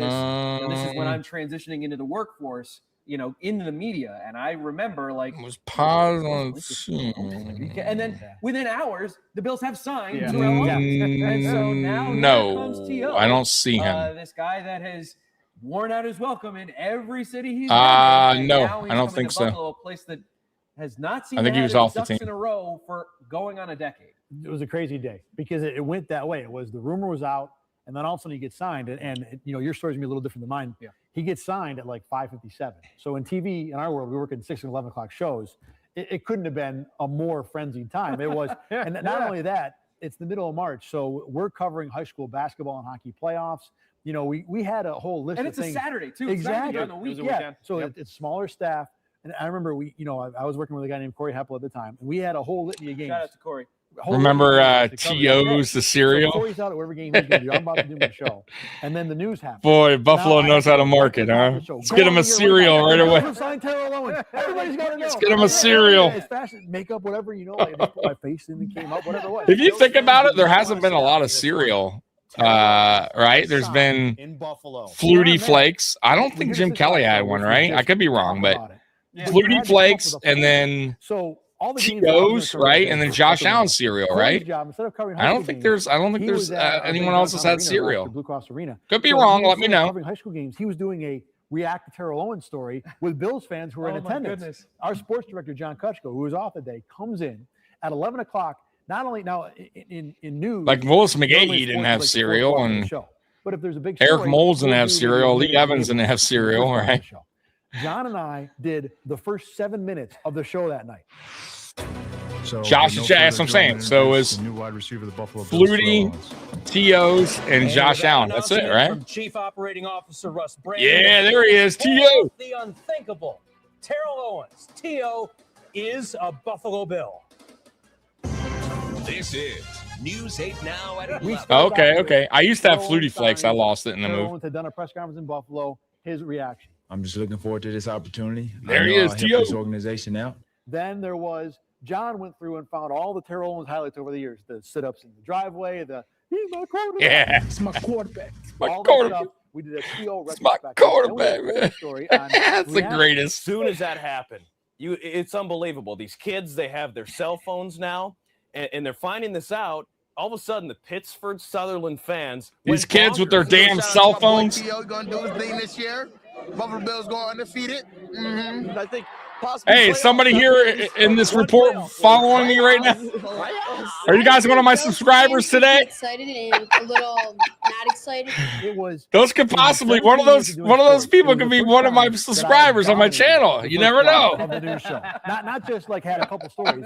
We had owned the thing. And we Oh, had great man. on it. It was, Kelly Crunch. Okay, thank you. Mari Oates. Oh, I didn't know that. And it's one of my Okay. favorite stories to tell. Like Buffalo kids, Snow people ask about Crunch. the business because this is kind Wow, of the day so you live. Kelly Even though Crunch the and whole Mario's. year, how Okay. crazy it was. Thank a you, whole Crazy lot of Climber. fun. I didn't know that. So Okay. Where does this one rank with Bledsoe? The Bledsoe trade on draft day. The Bledsoe trade happened. It went down at like 9 a.m. on a Sunday. Plenty of time to react. This was instantaneous. You have to figure it out right now. And, with the Bledsoe trade, the only thing we had on our plate that day was covering the second day of the draft. With this, we had, again, 6, 7, 8 games, 4 locations. I was covering games. Corey was covering games. We had to reconfigure the whole day based on this. This was more out of the blue. Like you said, the Yeah. Bledsoe trade was day 2 of the draft. So you're getting ready to cover the draft that day.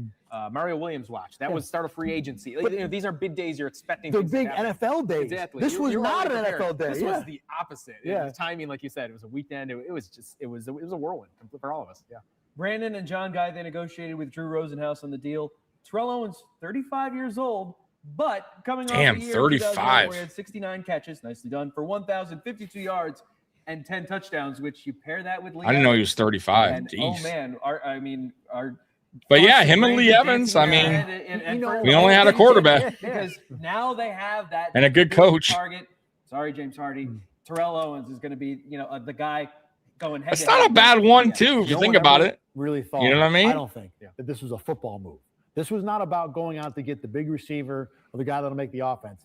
This was about going out and finding a guy that can be a star in Buffalo. Because by this time, it had been a long I believe time that. That's what I was since trying to the tell you Bills guys. had It was more about famous they're getting NFL people team, excited but they for didn't the have anybody 2009 that season. rated Let's be on the real. NFL you're earthquake right. scale. This was to get a star. This was the only reason. It helped. I mean, he's a good player, but this was the only reason this move happened. The timing was bizarre. It on got that people Baby hyped game. up for the timing was season. bizarre for all of it because But this wasn't a team people knew. ready to make. Josh It was a weird Reed. Is situation Josh that Reed still? Jauron, I don't think so.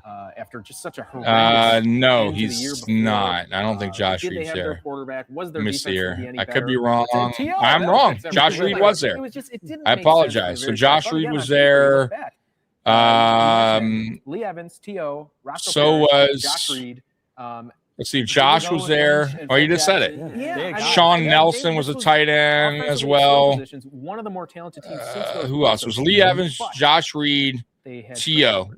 And it didn't. Not only did it not make sense for the Bills, it didn't make sense for T.O. Yeah. Why did forget about coming to Buffalo? So, yeah. the Siberia of the NFL. Reed. Oh, Roscoe Again, Parrish this too. is not a team that by the was way. going to do anything for him. I think it was one more team that was willing to pay him. Exactly. So Roscoe was there as well. Willing to take that check, and really, I mean, as the year goes on, and we'll talk about it. I mean, he was fine in the locker room. I like Josh Reed, by the way. Josh Reed was a good receiver, not a bad receiver, 1 slot year, receiver. $6.5 million for Terrell Owens. And then a couple days later, or a month later, the Bills trade Jason Peters, who a year before had held out. Jason Peters got traded to Philadelphia for first, fourth, and conditional sixth. And Yeah, Chandler. Yeah, Scott Chandler. They have made this addition with T.O., and now their best lineman is now playing in the NFC. What was the thoughts to the It was no Man. one liked it, but it was kind And of Peters, it felt like honestly, a he situation that was untenable. he Everyone- played his they were best never in gonna be on the Philadelphia, same guys. page, and he was I'm never not saying gonna he be played happy bad here in I Buffalo really or anything liked like him that, a but lot. They actually got his along pretty best well. But at the time, you years couldn't look at it that way. You had to were think, in Philadelphia. you know, the Bills And built after this that as guy well. But into a great we built lineup him from into what he nothing. was, and then he took because his of talents to contract Philadelphia. issues and just You know what I without mean? the stuff Like, that you need to handle as a professional sports franchise. tight end, they we had drafted to him as a go. tight That's end, where they were at. converted him into offensive line. And by the time we got him to where, you know, we should, I think myself included, at a high level, he left. We got rid of him. We traded him, He right? was an elite player for Buffalo. It is what it is. Key position on offense. Mhm. And then I thought we were going to be better this year, that we were having TOS. Yeah, because that's what they wanted you to. I get it. You know what I mean? Like, when you get a star player like that, that was their big but that's move. what they, That was their you know, big idea. desperate Lawson teams Walker, do desperate he things. wasn't excited That was about a it. He desperate wasn't happy move about to, it. you know, He you wasn't got a to real somehow hard-nosed type of player. get the fans somewhat excited for That's how the well upcoming they season. prepared You know what I for, mean? You know, trading Jason Peters. They plan on moving this other. I guy think he over. didn't They like end up Buffalo. cutting him. Who? Peters? Possibly. What were your I, interactions like to be with honest with Jason you, Peters? Because, I mean, back then, I mean, held come out for on, all like, training camp in 2008. what So players clearly were he was loving unhappy Buffalo? with his When you're contract situation with losing, the Bills and with it's their not players in fun, front bro. office. Plus, like I said, it's What not was the he like to interact greatest. with in the locker room? No offense, but Yes, he's not very there isn't a lot to do, you know, especially back then. And the snow and the cold, like, if you're not winning, like, all that stuff starts to really weigh on you, and things would occur. you just want to be out. You know what I'm saying? So Like, the NFL draft at the end of April 25th and that was 26th of it, April. The Bills you have the know? 11th overall pick, much like they did winning the year cures prior. everything. Drafted Winning Bills makes Mafia. everything But this time, a lot better. Defense, they look at the defensive line. They draft. Everybody wants to come to Buffalo now. Let's be real. People want to play with Josh Allen. People want to come to Buffalo. We're a winning team. Like, drafted 2 picks later. they don't give a shit about snow, cold. I mean, they did an interview with Bradley Chubb, Here, Roger Goodell, or and he's just like, I don't like the cold. I'm going to wear long sleeves, but didn't prevent him from coming here. You know what I mean? Like, he knows he came here for a reason. He said it. He wants to win it. But you know, this team gives him the best opportunity to win a Super Bowl, which is true. But again, I learned, you know. But if you're a shit organization, no fucking nobody wants to come here unless you're going to pay him extremely high, a lot of money. You know what I mean? Gio got paid, by the way. I think it was like $10 million this year. And but I mean, again, yeah, I'm. This is the best time to be a Bills fan. Absolutely, it is. Absolutely. Quick first step. Problem was that's all he had. He had the build of a wide receiver. Yeah. You know, he didn't. You looked at these players and how they're, you know, they're built. And most of the time, they're, you know, the pass rushers and the linemen, their legs are, you know, tree trunks. His legs were like, you know, skin and bones. I mean, it just, you didn't know how this guy was going to work in the NFL. It did not work. No, it looked bad right from the start. You know, and I wonder if he had come along after Jerry Hughes, I wonder if people could have talked themselves into maybe. Yeah, right maybe. from the beginning, right from the start. That was never. It just did not work out. Like, He was a good college player, though. Holds out. Yes. For almost all of training camp, I believe. Yeah, that was it. And You're right. He had the it just 1 went year wrong with the Jets. almost the entire time he was here. But he was a good college player, man. That's what I mean. Sometimes you just never know what you're going to get if these guys are going to like work out in the NFL, man. Quotes about Maven Yeah. at the time are also, with hindsight, speed and size compared to John Abraham and Robert Mathis. Oh, You're my like, God. no. I didn't write that. Yeah. Well, the Bills. I thought he was going to be okay because it was college. He was good in college, but in the first round in it happens.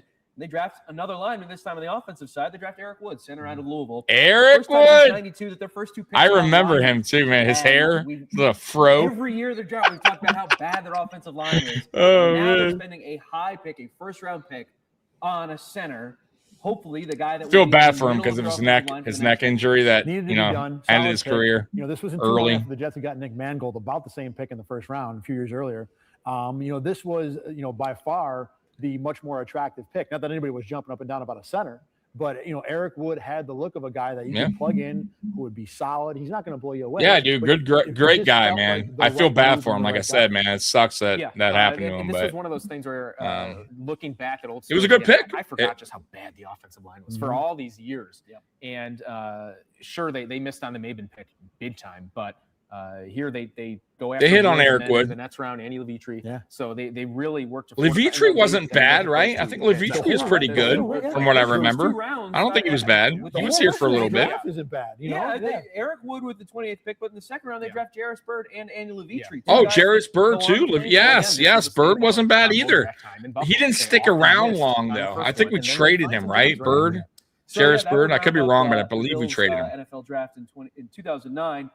Coming after that draft, the Bills ink this running back out of Coe College who is impressed in 2008, seems to be coming onto the scene. Fred Jackson signs a 4-year, $7.5 million deal. Cheap deal, huh? 4 years, 7.5. Obviously, we all have our interactions with Love Fred Jackson. This time, what were your thoughts about Dude gave everything he had on the field, man. Europe and has really fought for everything he ever got. He didn't stick around long though in Buffalo. I don't think he was here long term. Perfect story. Like for a long time. And he was always a guy. He wasn't the fan favorite in terms of stand-up guy in the community. Everybody loves him because everybody knows him. He says nice things, whatever. This was the underdog makes good story. And then you juxtaposed it to Marshawn Lynch, who can't, keep his head on straight for more than 5 months at a time. Fred Jackson was always the guy. Fred Jackson compared to Marshawn Lynch, personality wise, like glad to see Fred's gonna stay. Good for him. Like, there was never you know what I mean? Personality wise, like off field kind of guy. Like Fred was always up and up and positive. Two different guys, but if I remember correctly, right? Like Fred Jackson, clean cut guy. You know what I mean? Because his homebody kind of guy. Status, those rules. Marshawn Lynch, party, dude, going out. Two different guys, personalities, man, big time. So that said, $8 million is nothing. Dude, Fred was a man. He was a good dude, man. I don't think he was the greatest running back in the world or anything like that, but he was a solid running back. He would have made a lot more money. Start of OTAs, and he was good for the good community guy, good locker room guy. And gave everything he had on the out on the field, like everything you want in a teammate. Fred Jackson is it, man. I don't know if it's the most surreal moment of the drought, but it's got to be up there, right? The T.O. hysteria was probably the most unique thing of the drought because we didn't have that. Maybe with Drew Bledsoe for a little exactly, bit, and really no one else since that I can think of. But it was everything. It was key to the city. It was VH1. I remember one of the local TV stations in Buffalo had him on. He did a sports cast. Did a sports segment with Jefferson. And when training camp started in Rochester, this was really the only year. Now, when training camp starts, all the guys come in and they bring their TVs and kind of move in and we do the first press conference. In Rochester, I remember this was the first time we just wanted to get a glimpse of T.O. It was like the Beatles rolling into town. And that day, he didn't show up the first day. So, you're right. all you guys in Buffalo who kind of covered him and for us in Rochester, this was a unique part of the story about T.O. coming to Rochester. Yeah. Well, he didn't show up the first day. Yeah. And we all sat around. I'll have to look that up, Godzilla. I'm not sure. To where the Bills. I know he had a little over 800 yards receiving now for the year. Because we don't want T.O. to roll in at midnight and have no video of it. But he was the rock star. It might have been that game where he caught the 98-yard touchdown. I will also say that I think part of that was. I think that was against the Jaguars. It didn't seem as maybe authentic as when Bledsoe came or when some of these other guys came because. We gave him the key to the city. I think fans were a little. We were so excited to have somebody that was a somebody. Buffalo. They were so bad. Key to the city. Here we go, bro. We're so desperate. This was the thing that was going to get people. We gotta have somebody here to get fans excited. We're gonna.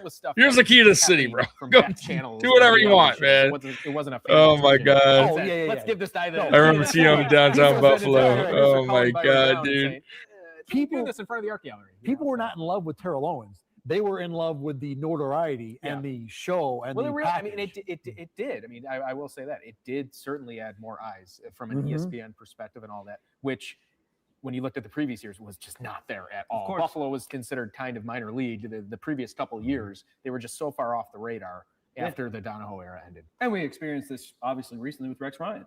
Rex Ryan joins the Bills. It was very, very similar. ESPN is in Orchard Park all the time. And you go, you guys have, where have you guys been? You guys have not been a part of this. Also during OTAs, talk begins emerging about the Bills offense and what they're going to do with all of these pieces, both in the wide receiving core and in the running backs room, but a no-huddle offense. Yeah. With Trent Edwards as the quarterback. I don't know that Give me the no-huddle offense with Josh Allen. and I've then been preseason, begging and then for through that. the first couple weeks of the season. I think it would be fucking great. And it They'll made no never sense. do It it, made but I absolutely think no it sense. You're would talking be about Dick Jauron, the most fucking conservative great. I think it would work Trent so Edwards, great for definitely Josh the most Allen. conservative quarterback I've And ever team seen. defenses And would an just offense not know what the that fuck the to do. entire second half of the Because year Josh, couldn't you don't stay know on what the you field. get from Josh If you're Allen. gonna know how To to offense, you run, need to get first pat, downs. like You can't go we 3 would and be out having and be off the defenses field in 8 seconds. backpedaling the whole time, It bro. didn't make any sense from the They start. won't but, do it, but this is what they man, wanted to do. every and time Josh Allen goes up we're tempo, committed to it for a while. I mean, like it our was- offense it was clicks. So Like during training camp, it just two looks so things much to stick smoother. out. 50th anniversary jersey. But Trent was Edwards revealed. going on, oh my Nice God, little good change. Lord. They're still going with that all Yep, the blue, Jags so game. that's See, the loyalty crazy. we'll I never was gonna say understand. because he had the But some people 98-yard That's fine. Mason Ralph also going pass and, from with, Fitzpatrick. Another offseason that has a lot of off-the-field incidents to see these two pillars of the team, even though Bruce Smith gets a DUI in this offseason as well. Oh, Bruce! We're not going to spend Bruce a whole gets lot a of time on DUI. it, Oh but no! that No, Bruce, say it very ain't important so. figures for the Buffalo Bills are in the Hall of Fame. No, And I know by Bruce. 2009, obviously the glory years are. He's just happy. He got in the Hall of Fame, went out drinking a little bit. One more final. Hey, we forgive you, Bruce. To find out that era is in the past. That was also, an era where, or a point where, when people had something to grasp onto that was good from that era. Or Remember when good Bruce anywhere, Smith, it became a big deal. And he obviously passed those Hall of out Fame inductions at like were, on like were a part of it. interview. I It's like I think it was like a news interview. Introduced, Ralph Wilson, a little more ESPN pub for Buffalo. I mean, the whole thing Oh, was Bruce. a good feeling, and I think Oh, no, Buffalo Bruce. fans kind Say of it realized ain't that so. this was probably going to be Oh, the highlight of Bruce. the 2009 fall. I was down there to cover that weekend. I don't know if you were there, and it was like Bills country down there. So it was cool, like you said. It was just such a trying decade at that point, a couple of years or whatever for the Bills fans everywhere, and they took over Canton, so that was cool. And it was also they played in the Hall of Fame game that weekend. Yeah. That was going to be T.O.'s first time as a Bill. So Yeah. It was actually. a nice He had a couple weekend catches that before, game too. went downhill. Friday, September 4th, 10 days before the start of the regular season, Dick Jauron fires offensive coordinator Damn. Turk Schonert.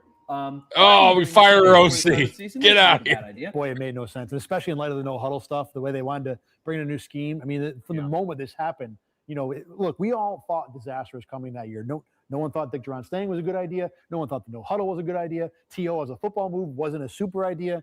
And again, We're just doing everything wrong. The writing was on the Apparently. wall long before the season even started. This was just another little check mark. This was That's one of the kind of most bad bizarre when you years fire for the OC entire right playoffs, before the and season. One of those reasons is because the preseason was a Fuck your no huddle. Mhm. Get out of here. And that the offense couldn't do anything. They had 15 drives and they didn't score or get in the end zone once. So the offense was awful. But at the same time, are you game planning in preseason games? No. Right. So they always say don't Go after the coaches. the glory too much. days. But Jauron was under Yeah. so much heat. at Lots that of time 'cause the fun offense here, huh? couldn't do anything. I mean, they Good got old destroyed days, in the this glory game in days. the preseason. Again, Everything's you going remember just preseason great games. days. Sounds crazy. I remember these preseason games. Nothing They were to see that here. bad. And they felt they had to do something. And firing Schonert was Jauron's answer. Bring him the James Ferrier quote. Dick Jauron said, He told I a got- friend. So they gotta let you go, man. It's just an utter debacle against I'm about to Bills. get fired. I got to do I something. believe I didn't do any research. I'm desperate, man. It was, The The no huddle's not going to work with Trent. I got to let you go. These Associated Press. Maybe they should huddle a little more. Yeah. He was a Steelers linebacker at the time after the game. Just that little extra twist of And the it knife. was a great Dick Jauron quote too. He was asked after that game if he's worried about the state of the offense. So, And to be he honest said with you, Jauron. Yeah. Oh, definitely. he should have been fired because if you're going to run a no huddle, right, on your offense, you better damn well have a very good quarterback. Like a franchise quarterback, a smart quarterback. Like Jim Kelly ran it great because Jim Kelly was a Hall of Fame quarterback. He's a franchise quarterback. You could trust Jim Kelly running a no huddle. Oh, fucking Trent Edwards no huddle offense.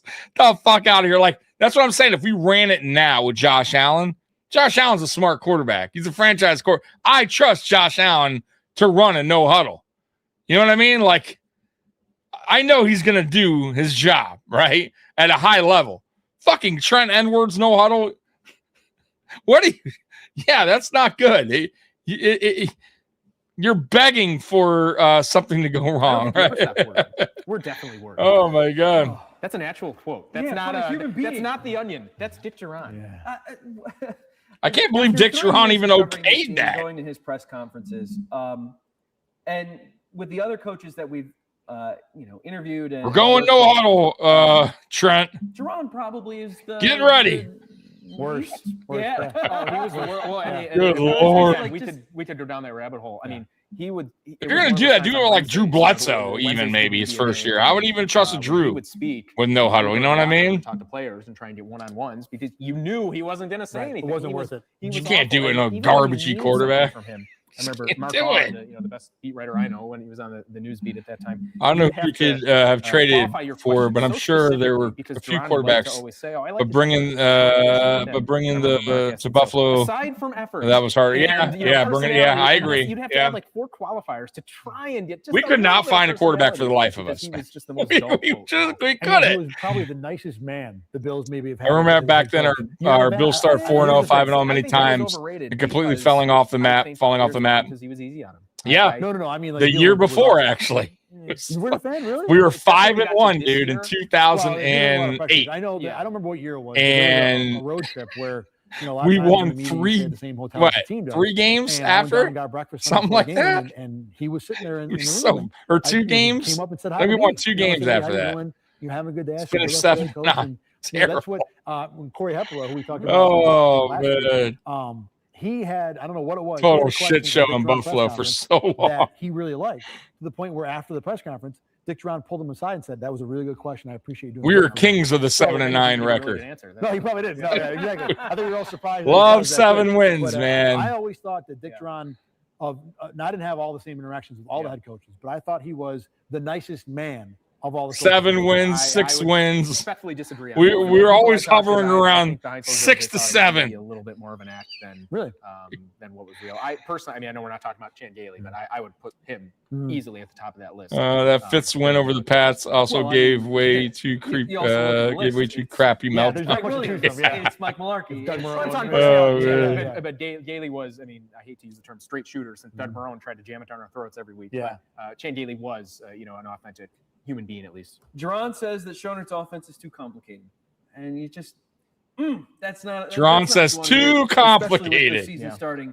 I agree. And then of course week 1, especially because you have terrible quarterbacks. Maybe in Foxborough against if you had a better quarterback, it would have worked. I don't know. Things would look good. Tom Brady makes his return for the Patriots. The Bills have a chance to go out of Foxborough with a win. I don't know. Just you guys were there. Yeah, it was for all the bad things that happened in the preseason, the firings and the terrible offense, they had that game. They're up 2 scores with less than 10 minutes to go. Patriots get a touchdown. You're thinking just figure out a way to finish the game. And Leotis McKelvin fumbles. I remember that. Everybody knows about the fumble, but and I like Leotis McKelvin. I do, but fuck. It was like come on, Leotis. So the Bills were in protect against the onside kick return formation. In other words, there's nobody to block for Leotis. He catches the ball a yard. I don't think we had any either. I could be wrong. But in that spot with no one around, just take the knee. But no, he comes out and it leads to a fumble because he's got no one to protect him. Again, it was the Bills being. Damn it, Leotis! The beginning of the end for Leotis. Why, Leotis? Why? One of the most unfair weeks afterward. He had people harassing him. Going after his house and. That's too much. But come on, fans! You gotta show up at somebody's house. They were up 11. Calm down. 38. Yep. Edwards to Jackson to Freddie for a touchdown, 24-13. They had the game. The next time Trent Edwards touched the ball, the Bills were trailing 25-24. There's so many things about. We could talk about a lot of these games for an hour, but this game was just such a microcosm. Just when it looked like one of the best Bills regular season victories ever, we had it. To one of the worst losses in team history. A wild finish here at Foxborough. I didn't see anybody out there that didn't leave it on the field. There are a lot of tired people Tell on him, that Dick. field at the end of the game. A lot of tired people in that locker room. So they'll be all right. They'll be all right. It's just hard, man, because I know how hard these guys work. Dante. I know. Nobody else is there when we're working. It's just hard. And Dante's crying, huh? I chose to bring it up because hey, Leotis. I mean, that's me. I mean, no matter what it is, if I ever had another chance out of 100 times, I'd probably do the same thing. One thing I just got to do is just hold on to the ball. Somehow, some way, I like the Bills him, man. have to put what I happened like here Leotis. on Monday night. He had that one mistake for the, that people remember, but he was good. He wasn't a bad player at all.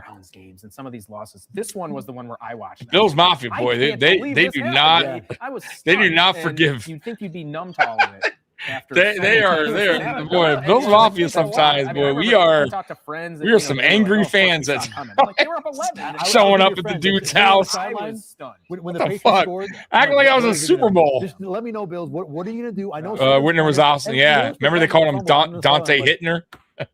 I felt it coming. This one stunned me. And two quick things. This was a masterpiece of a game plan by Alex Van Pelt. After he took over for Schoner, what I remember. Yeah, get it, Alex Van Pelt. Screen passes and misdirection. So he knew that Trent Edwards wasn't going to go out there and Tom Brady them. He wasn't going to pick them apart. The Patriots were going to get after them. So it was screen pass. Yeah, draw yeah, play. they suck. And I Pats get didn't it. know how to react. So it was a brilliant game plan up until the final. Yeah, they were Very Brantley. good as an Hey, offensive coordinator, especially being. that's why we're doing this Down and Drought series. So 10 days before the season started. we still got some more shows to go. I will say I got an email. We're the most passionate fan base. Yeah, we are. We are. Good question. Where does this fall as best wins of the franchise? An hour and 25 minutes later, is this the biggest? You know what's funny? In franchise Like, history. 1 hour and 25 we'll do minutes that, later, and then we'll donate to. Then we'll feel bad, and Bills Mafia would donate to his charity. And a few games come to mind, but Right? Bills Mafia, showed up to Leonis McKelvin's house throwing rocks at his house, and then that got out, and then Bills Mafia donated to his charity $275,000. That's right, because it was before. Remember they did that with Bass. Remember when Bass missed the kick? Bass was getting like death threats, and then like a week later, Bills Mafia donated to the Cat Foundation. All right, we feel bad. Maybe we should have sent you the death threats. We're gonna donate to the Cat charity. It's a season opener, and it's Drew Bledsoe's first game. Oh my God! Season opener, lose again. That's a brutal one.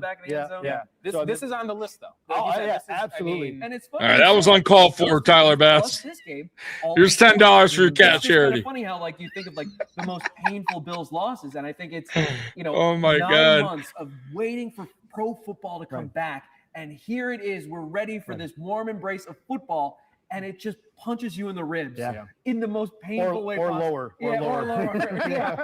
Fair enough. The Bills open the season 0-1 with a very bitter pill to swallow, but to their credit, the following week, Terrell Owens has a touchdown. The Bills, We'll make it up. Don't worry. Their home opener against Tampa Bay. They win We'll make it up for you. We'll send some money to your charity. No The problem. bad taste is out of their mouth No. after week 1.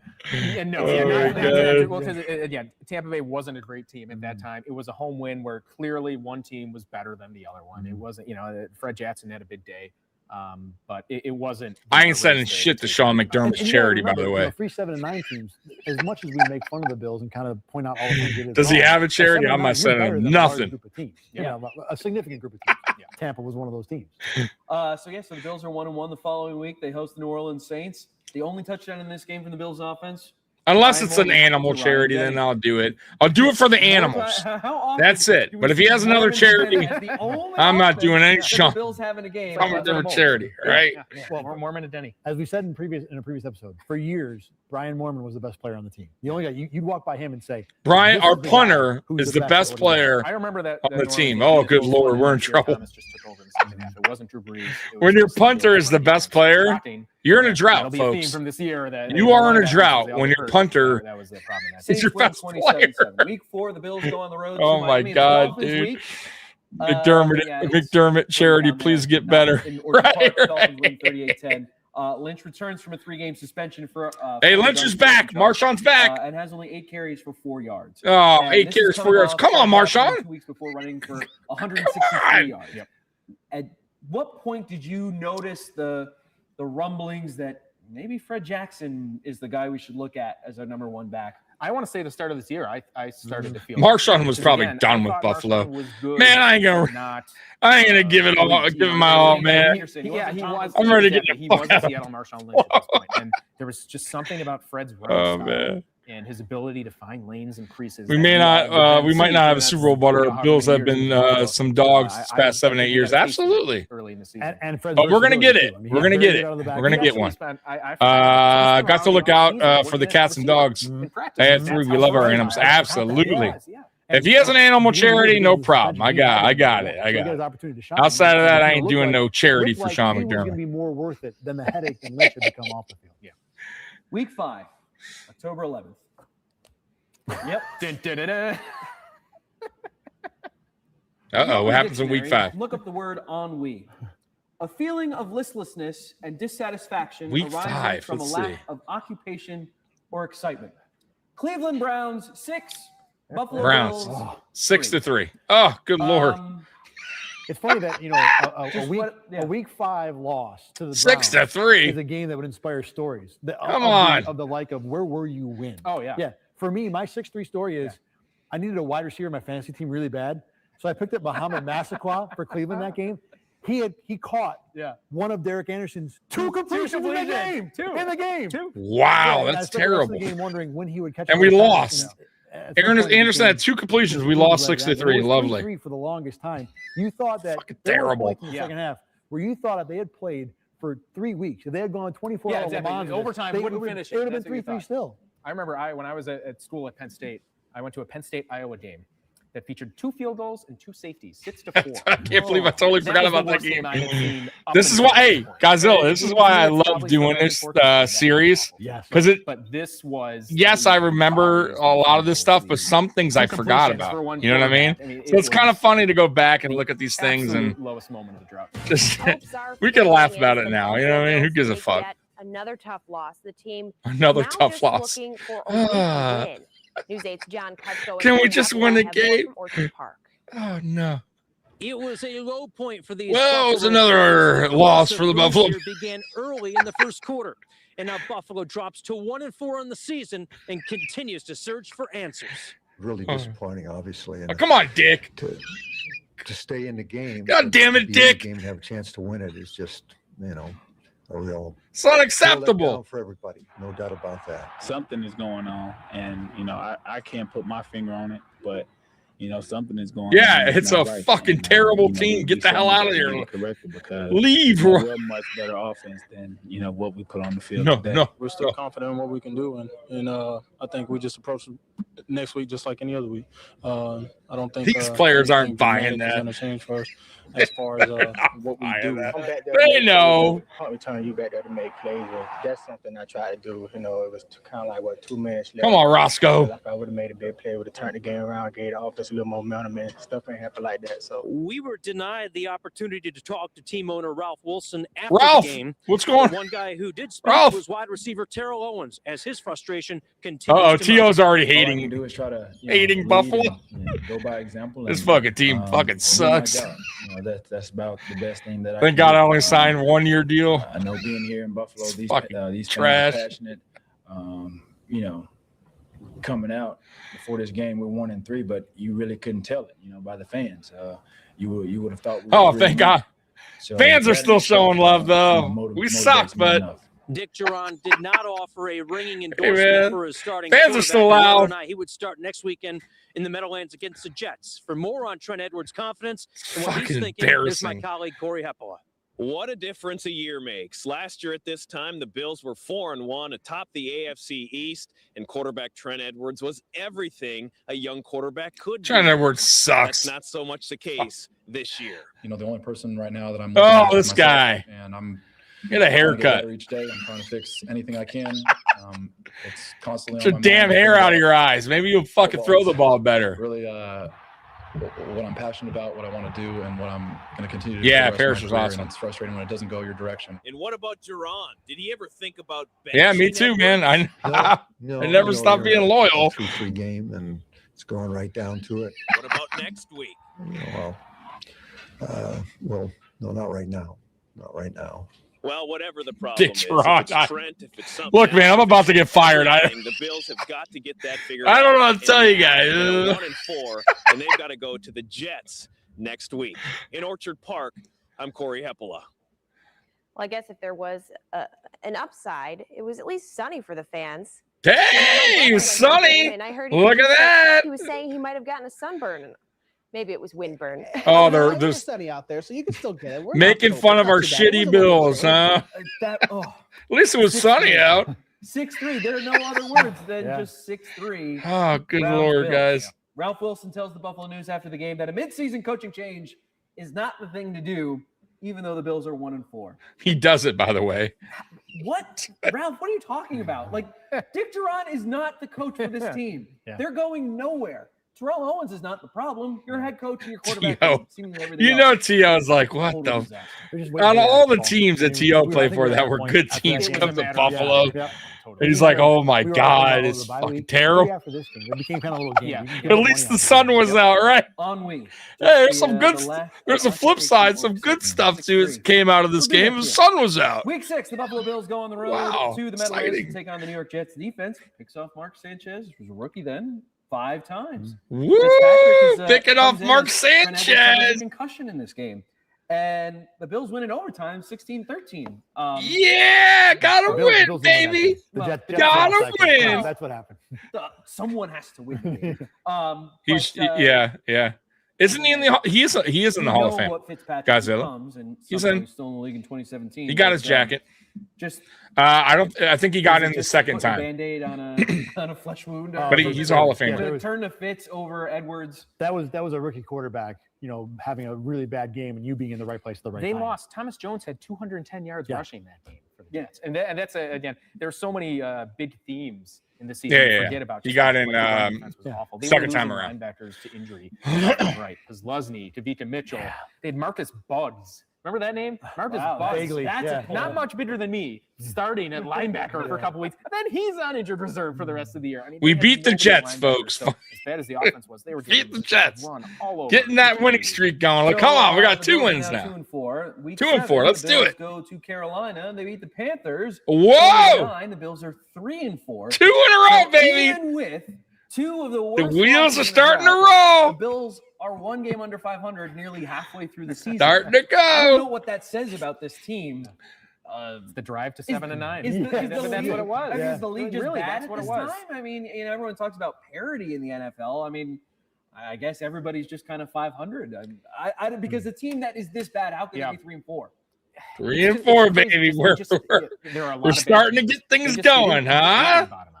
So they kept living in this purgatory where they would get 6-10, 7-9, 7-9, 7-9. Again, we loved being 6 to 7 wins, boy. And this was just we loved it. Where, I mean, eventually that was it, boy. 6 7 wins, teams, which would surprise you if you watched the Cleveland game. We're gonna get those 7 wins. Host the Houston Texans. The Bills get trounced in this game, 31-10. 10 first downs in back-to-back games for the Bills. Back to our losing ways. 1971. Only 1 touchdown in their last 6 home losses. 6 straight games without more than 160 passing yards. 117 yards. Look how terrible Trent Edwards is. We have 6 straight games without 160 yards. Point is this the worst football team? Good Lord, it's terrible. It's so bad. End of the Jauron era. Correct. So for this stretch, yes. Imagine Dick Jauron fired the OC. Well, the previous year where they had lost. And Alex Van Pelt might have been worse. I don't know. Just wheels completely falling off. Well, they also had it's still shitty. You might as well have kept the old shitty OC. So there are the fact that we can discuss which run is the worst. But the crazy thing about that, again, we talk about later years, the 1 year under Chandeli where their record wasn't good, but they at least had fun things about the team. Right, they were Stevie watchable. No, we won 6, by the way, this year. Falling apart. We won 6 games. No direction. I believe we won 6 this year. Franchise, the TO thing. We were 6-10.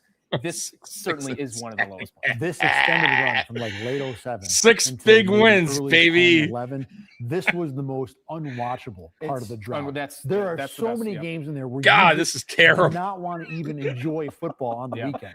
Quarterback can't throw for over 150 yards. What so the after this fuck? 31-10 loss to the Texans, where the Bills are 3-5, they're at the bye week.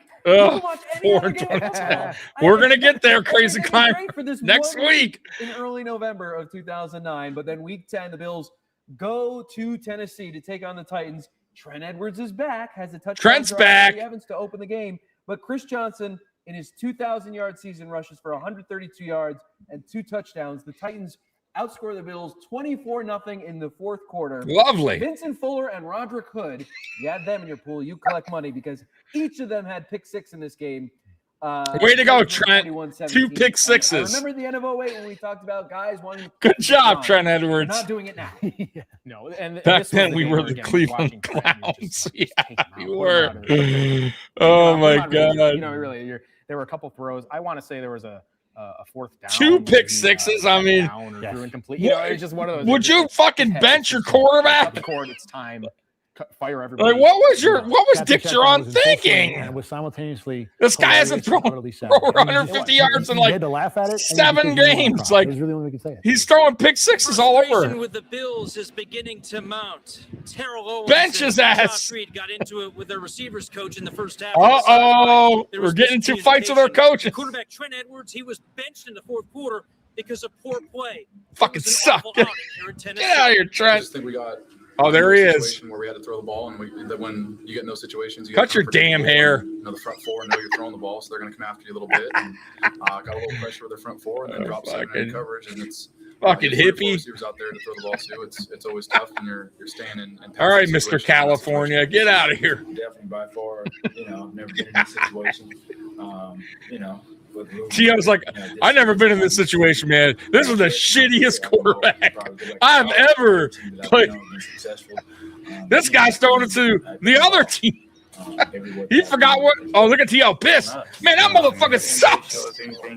That fucking Trent Edwards. Is this a bullshit quarterback you got me playing with? You know, with a little bit of energy, but you know, they did a good job. They had the ball for most of the Oh, we got to go back to T.O. yelling at the coach. It's always tough when you're staying in Let's look at T.O. man. Definitely by far. You know, never been in this situation. Never been in this situation. Look at T.O. Like, you know, at this point, he's fucking regretting this coming to Buffalo. I've been successful. Again, look at him. He is like, man, we fucking trash. Oh man! Really show us anything different. We just didn't play very well in the second half. You know, I don't think Trent is the guy. Yeah. You know, with a little bit of energy, but you know, they did a good job. They had the ball. Oh my God! Titans running back Chris Johnson ran all over the. Yeah, he's not. That's my quarterback, man. No, he's not going to cry for Trent. You know, you have opportunity to get out there on the field. Chris Johnson was a beast. He had his run. Like he had his stretch where, like he was a dog. And he showed it again today. They're a good ball team. They're coming off a 2-game winning streak. Chris Kelsey. I liked him. He was a good player. But we helped him out today too. God, can you imagine though being part of these teams, these drought teams, and you're a good player, you know what I mean? Like, oh, dude, like you have to want the fuck out of Buffalo, you know what I mean? Like, Jauron replaces him. Oh, we fired him. Thoughts about? I mean, obviously, Jauron. I thought, what happened, Ralph? You said you weren't going to fire our coach April or anyone else during the season. You talk about was the timing. That why wait till after a game after the bye week? Why not just do it during the bye week? You said fuck it. Do it in January of last year. I heard. But we got T.O. upset. Now we got to fire somebody. Chance to get something going as opposed to okay, TJ, have at it. Oh no. Perry Fewell taking over. I think we all thought that get a Perry. But Perry was a choice. I like Perry a lot. I think he's a guy that should have gotten more of a chance somewhere else as a head coach. I think again. Remember, everybody thought that he was going to be the next head coach. Remember that? About as good. Did not happen. Given the circumstances. Completely agreed. Dick Jauron, 24 and 33. What are we going to do now? The Buffalo Bills. Well, Perry Fewell's like, look, man. Bids us adieu from. We're going to start Ryan Fitzpatrick. He brought us the worst press conference. I believe he starts Ryan right away, right? It was like one of his first things he does. It's hard to do. My least favorite person to cover ever. Wow. In 12 years on the Bills Wow. easily. Hey, I'll be the first to say Dick Jauron is a very likable guy. He is a very smart guy, but in the end, that does not win you football games in the NFL. So what is the strategy here? Oh, they're shredding Dick Jauron. There's a lot of big names out there right now. Yeah, and anyone who's followed the Bills, and more specifically Ralph Wilson, knows that he does not spend big money for a named head coach. Just hasn't happened. Fucking cheapo. Come on, Ralph. Spend some money on a head coach. It just doesn't happen. There are a lot of good coaches. Yeah, he did. So at the end of the day, he's like, fuck it. I got $10 million. This team is a mess right now. This is the first step in my mind in a series of many. This guy's pissed. Of this franchise. It's like, hey, if I was like, be successful. Oh, yeah, tell him, Perry. Excited about what we're doing, and just win a football game. Just win one football game, okay? Perry's like, I'm sick of this trash. Take care of itself. that's the best. We gotta win one. It's my first opportunity to coach be a head coach of a football game or interim head coach for football game. Oh on no, Sunday. And so it's the bad. We were opportunity of a so lifetime. bad. And then we'll just take it one game at a time. So, okay. Perry Fewell, he is the man in charge. Yeah, dude. If there was podcasts back in the day, you know, like now. Oh, dude, you guys, bro.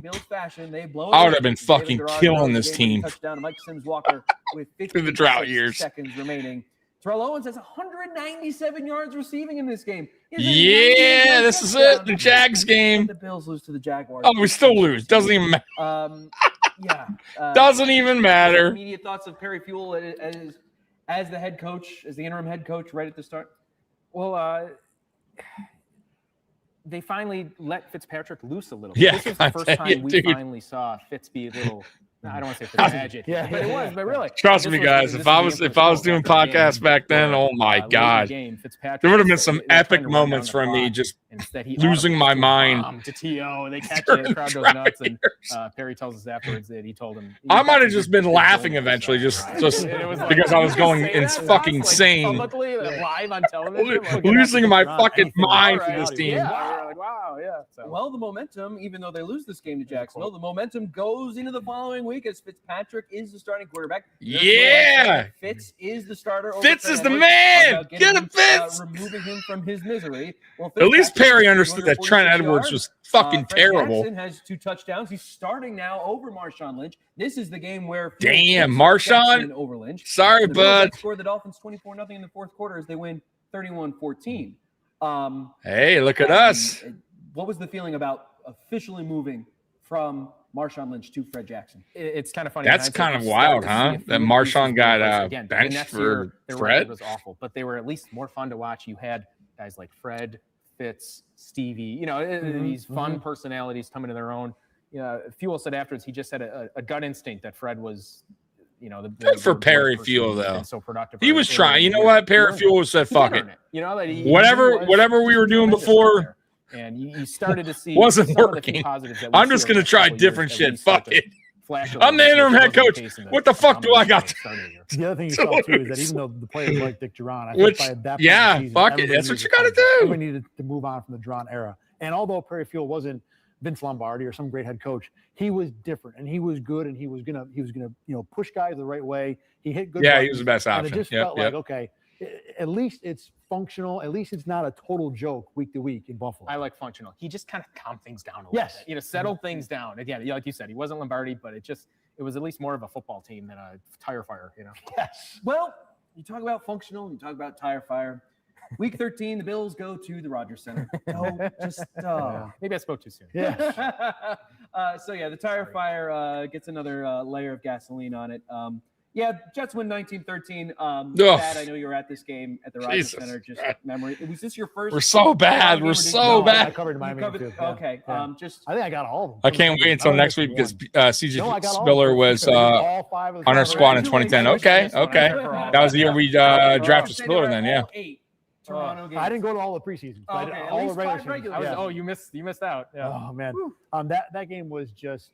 CJ out of I believe Clemson, correct? Clemson, running back for Clemson. It was. I guess the sun wasn't shining that day. No, Godzilla wasn't shining. I see here that Mark Sanchez had the most passing yards in the game with 104 yards. So most passing yards in the game, 104 yards. Mark Sanchez, fucking great, bro. It's not like we had garbage ass receivers. Lee Evans, Terrell Owens, Josh Reed. Those are good. Those are good players.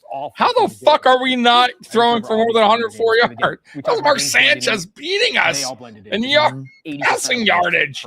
No atmosphere. Oh my god! Excitement. None of the games. Really Gus Johnson was such a great. Yeah, he was. He was. Clemson. Okay, I was right. 14 are at Kansas City. The Bills defense picks off Matt Castle 4 times. The Bills get back in the win column. Yeah, beat those no good Chiefs. But they're done. They're not going to the playoffs. So, let's not go crazy. That's all right. We beat the Chiefs. The Bills host the Patriots. Fitzpatrick gets benched for Trent Edwards. Trent. Fitz, you got benched for Trent. No.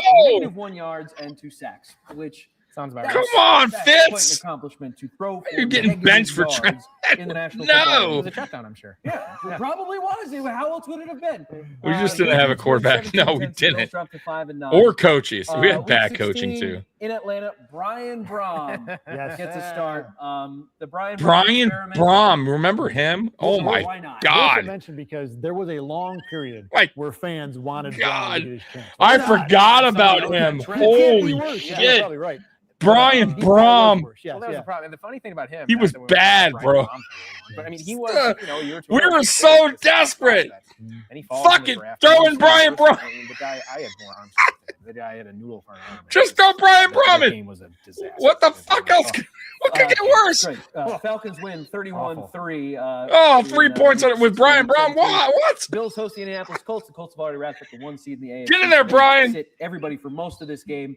But the Bills go out and they win 30-7 to end the season at 6-10. Yeah, we get a win. Close the season, baby. With sports director 37. John That's how you The do it. rebuilding begin. And the Bills thrive. What year do you think it'll happen? Oh my gosh, how many times have you done this story in the last A 10 lot years? of times. I mean, you had Wade Phillips when he got fired, Greg Williams, Mike Mularkey, Dick Jauron. I mean, we've been there, done that. Look at the news. Were frustrated packing up their lockers. Trash ass team they got to Frustrated have cover. So many injuries. Frustrated to lose so many close games. Frustrated to begin yet another offseason of uncertainty. And another frustrated to be off packing up season before the of playoffs. fucking misery. There's a lot of things that kind of factor into it, but T.O.'s like, yeah, I won't be back. Disappointment of just not being. This was a real shitty. Contributing and help this team get to the playoffs. So like we had an opportunity to make. A I playoff appreciate run. the key We to the felt like we city. had the guys in the room. We felt like we had everybody that we needed to make that run. And No, Dante, we didn't. You know, very short. Buffalo already has a new GM. Hey, as for the buddy. new head coach. Hey. No, we just want to know. We just want to know what the situation is, who our head coach is going to be, what type of. Tell him defense we're gonna have. pause. There's a I lot of liked him. questions out there right now that you know that as a player, you know you want answer, but you realize, man, it takes time. These guys, man, these poor guys. Help me win. Hey, Kyle. Anything that's going to put me in position to win more games, to help make plays that are meaningful for our team to be playing in another game. These that's poor going like guys, that, man, had to deal with next this year. shit. Terrell Owens said he wasn't sure if he'll be back with the Bills next year. He certainly is open. Don't to the lie, possibility T.O. with the Just say situation I would and the never contract come out back right. here ever When again. questioned whether the Bills could fulfill his need for a championship, Oh, man. Owens said anything is possible. In Orchard Park with the Bills, I'm Thad Brown. All right, Dad. According to reports, Yeah, he was- Coach yeah, Owens he was on leaning the towards team, yeah. Staying with CBS Sports as a studio analyst. I didn't think given he the was. I don't scarcity know of why, vacant but yeah, NFL you're head right. Coaching jobs. Translation: he wants no part of the Bills. T.O., for all the hype that he had, Translation? it really wasn't much of a factor. on T.O. him. He wants had a couple blows. no I remember part his of the press conference Bills. after week 4, where people were getting on him about play calling and he wouldn't answer questions. But for the most part, he was just another guy that was there, a part of the drought. Same as Peerless Price or Lee Evans. So or whoever. bad. He played his part to collect his money. He was. Yeah, We're he fucking was so his desperate. big We're offer putting of Brian Brom It in. was such a disruption, entire fire already. What was there to disrupt? Oh, my God. He couldn't burn it down again. It was already burnt down to the ground. But this year was this was the bottoming out. I mean, again, the entire Jauron era was just awful. T.O. And, Except Take a couple days. Listen, next year somehow we're getting a new head coach. Baffles me how they didn't. We're gonna This switch. was the bottom We're out. gonna be much better. If you thought this year was bad, Runs for don't over worry 1,000 about it. Next year's the year. 1,000. Yeah. It's not good. It's Last year was just. Hey, listen, that doesn't happen a lot here in Buffalo. Forget now it. it is a full Forget about the 2000 through 2000. all the years prior. No playoffs. We're making the playoffs, T.O. We need you to come back next year. 2005 comes to mind, and you think, where is this team going? And that was the last year of Mike Mularkey. At the end of 2009, are you thinking, what is this team doing? What is the point? What are we doing out here? A fresh start was needed, but I don't think there was much optimism that it was going to go anywhere. At this point, the Bills, again, you still have Russ No Brandon running shit. the team that no one has anyone Dude, confidence in. I Or, would do, guys. Whoever it is, Tom Modric, whoever. So I'm a the diehard structure Bills is fan. questionable at best. Not organized. It doesn't matter. Like I'm always going to be a Bills fan, but these years, bro, like I was, I knew going into each season there was going to be a fresh start. we were going to be bad.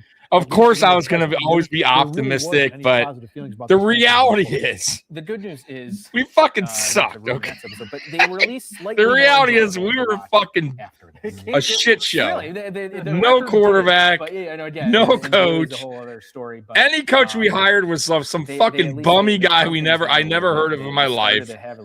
We were flipping GMs like crazy. Hope for moving forward. Fucking Marv Levy came as GM. It was just you just wanted to TO for 1 year. Got guys getting fucking DUIs and gun charges. Interesting fucking A, man. Slash watchable. Brian Brom starting as quarterback. Even Oh, like you good said, the Lord, 4 and 12 no. between whatever years. This year was just a drag the whole season. And this is with T.O. signing in March. Well, because I mean, they were fooling themselves. They signed T.O. You've got this team that isn't ready to compete for a playoff spot. You've got Dick Jauron somehow returning for a 4th year when he never should have been returning for a 4th year. And it was That's on Ralph Wilson to start and then completely burned. He winds up firing him anyways. Like, Bills what the need a fuck? quarterback. Bills need a head coach. They need a whole lot of other things too.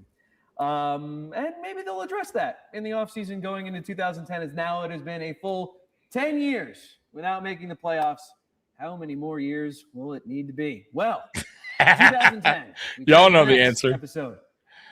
All right, so pop quiz before we go. Pop quiz for you guys. Who is the Buffalo Bills' next head coach entering the 2010 season? They said it, by the way. They did mention his name earlier. Who's our coach? Without looking, cheating. Who's our next head coach going into the 2010 season? Do you guys know? I'll wait. Nope. It's not Malarkey. Malarkey was already here. We already fired Malarkey. Malarkey was from the past. You got it right. Crazy Climber. Chan Gailey. Chan Gailey is our next Buffalo Bills head coach going into the 2010 season. Listen, Chan Gailey, really good offensive coordinator. He is. He's a good OC, but head coach, no bueno. No bueno. It's Chan Gailey. Chan Gailey. Bro, you know how many coaches that we like now? I want to see how many coaches that we went through. I should know this on the top of my head, but so after Levy, it was Wade Phillips, right? And then it was Greg Williams. So since Marv Levy, we had Wade, we had Greg, then we had Malarkey, then we had Dick Jauron, that's 4, and now Chan is 5. And let's see here. Chan's 5. There's more. Doug Marone 6. And Rex Ryan's 7. And then we had Sean McDermott 8. So, good Lord. God dang. And by the way, 2 interim head coaches during that run, I believe. Two interim coaches, Perry Fewell and I forget the other, Anthony Lynn. Anthony Lynn was the other one that took over. He was funny the way he spoke Southern to the core. Yeah, Changela. Yeah, remember Buddy Nix? But Buddy Nix was, hey y'all, I'm Buddy Nix. let me see if I can find a Buddy Nix. You guys remember Buddy Nix? How he talked? Big time Southern like accent. Right here, yeah, I do got a Buddy Nix. Let me pop this up. Oh man! All right, now when I'm bringing here to Buffalo. Oh man, here we go. Here's Buddy Nix.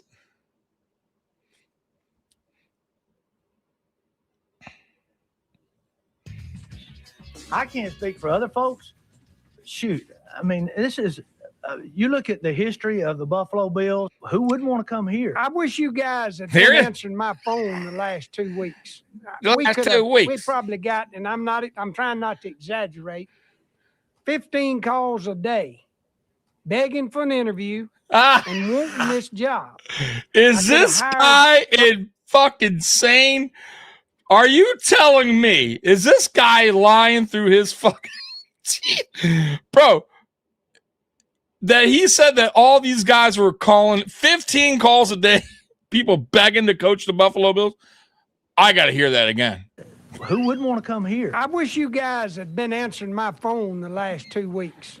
We probably got, and I'm trying not to exaggerate. Not even exaggerating. 15 calls a day.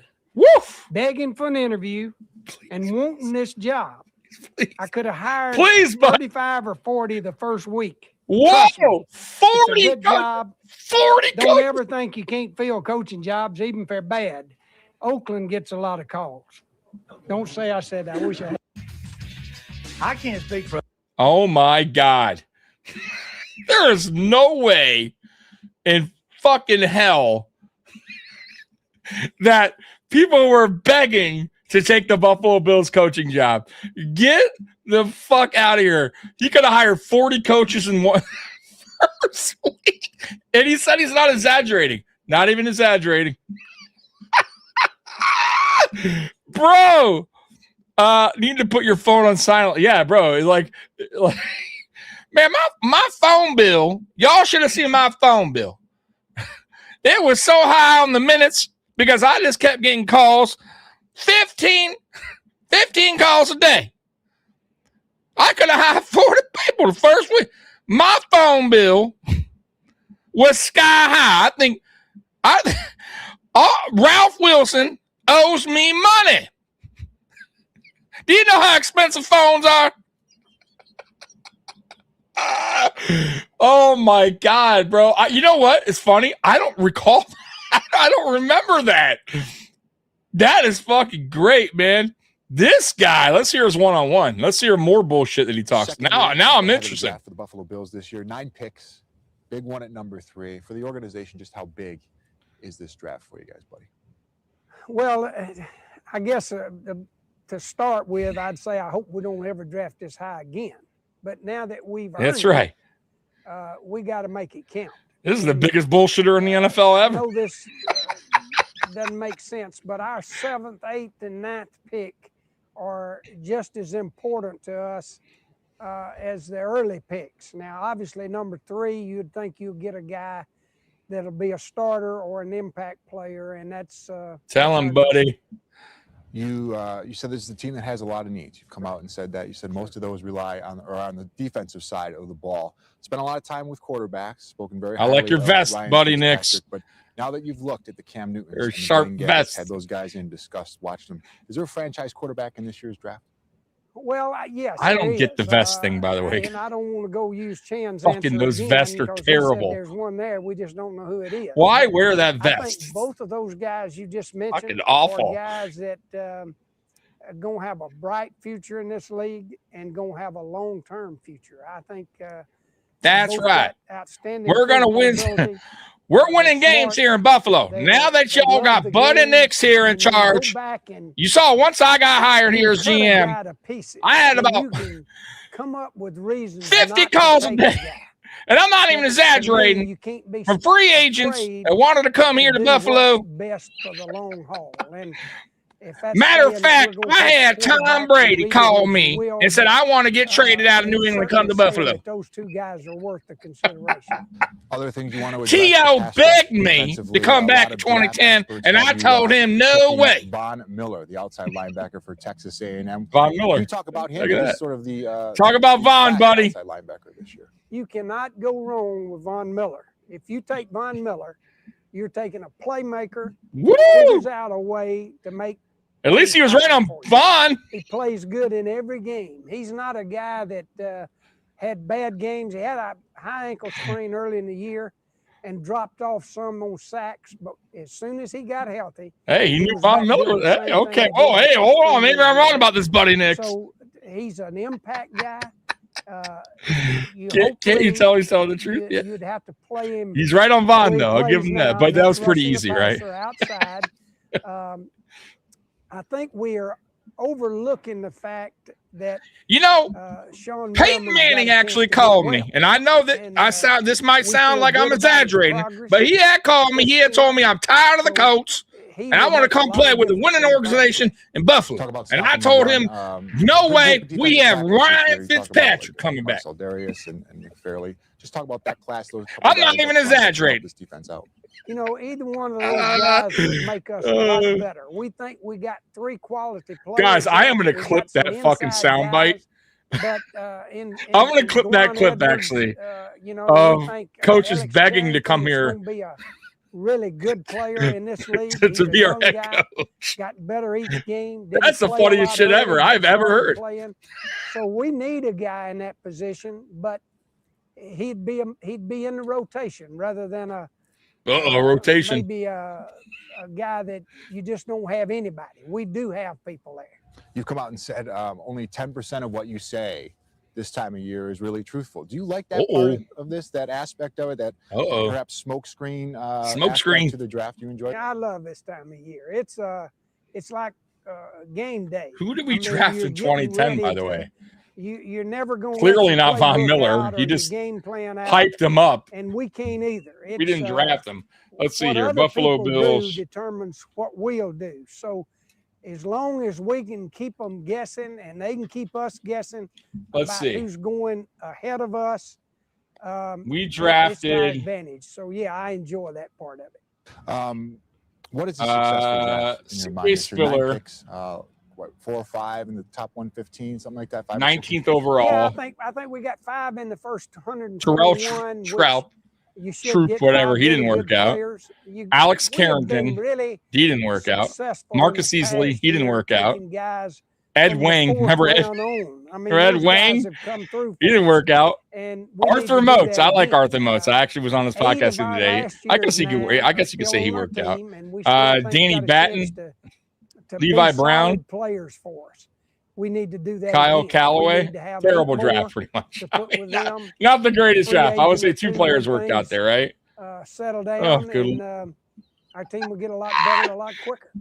Last question. Do you have the luxury of taking a quarterback at 3 this year? I think with all the needs that you've brought up, do you have the luxury of taking a quarterback? You know, we're going to be criticized. Wait a minute. What do we do with our 3rd pick then? Hold on. I'm too old to worry about that. But hold on. Am I reading? Did we trade down? Am I reading that wrong? Hold on, folks. Now I'm curious. 2010 Buffalo Bills draft. We're headlined by C.J. Stroud. In total, the team selected 8 players. Oh, it was the 9th pick. Okay, I wanted to say 19th. So it was a 9th pick. So we have the 9th pick in that draft? Okay. Let me see here. The 2010 NFL draft. I'm just curious now. I'm going to leave soon. I know you guys have been rocking with me for quite a bit now. So the 2010 draft, Sam Bradford went 1. Ndamukong Suh went number 2. Gerald McCoy went 3. Trent Williams went 4. Eric Berry went 5. Russell Okung went 6. Joe Hayden went 7. Rolando McClain went 8th. CJ Spiller went 9th. Was Von Miller even in this draft? Demaryius Thomas went in that draft for the Broncos at 22nd. When was Von Miller? What was his draft? Hold on. Von Miller was 2011. So who did we draft in 2011 then? So Von Miller went in the first round. He was pick number 2. We were terrible in 2010, though. Who did we draft? Buffalo Bills 2011 draft. 2011 draft was... we had the 3rd pick. So imagine Denver got Vaughn at number 2. We picked Marcel Darius at 3. Then Aaron Williams, Kelvin Shepard, Denoris Sorsey. Then okay. Fuck, man. So we were off by 1 pick. Vaughn went right before we were selected. That's funny. Didn't we just draft Marshawn the Yeah, 2 years prior. Yeah, Marshawn's gone. We sucked at years. We're gonna have a few number ones. I know.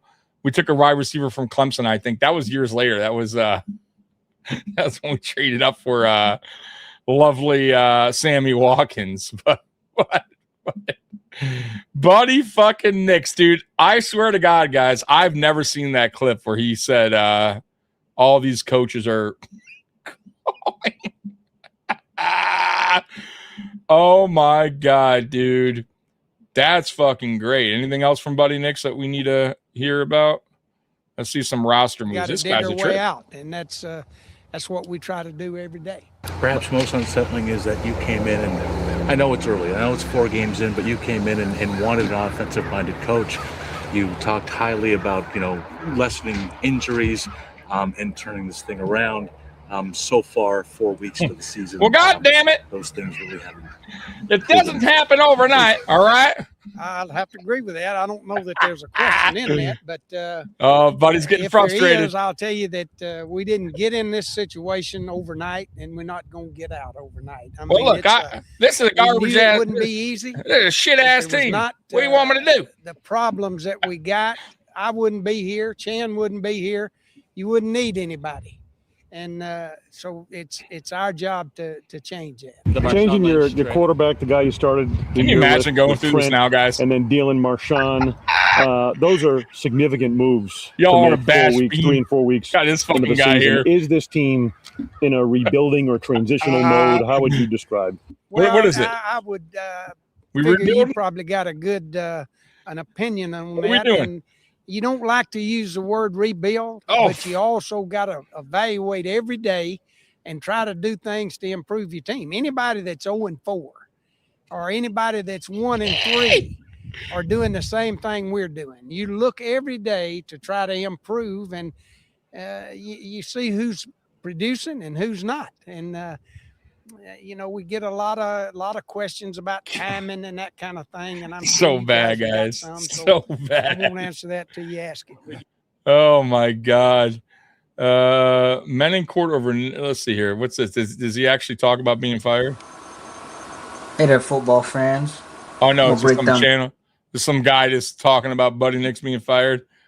Oh my God. Social media fan draft questions. Oh, this would be interesting. Chris Brown here on Buffalo Bills.com. Chris Brown. Joining us now is Bills GM Buddy Nix as he answers a few questions from you, the fan, from social media. And the first question, Buddy, comes from Austin, who asks on Instagram, what are your goals in the draft?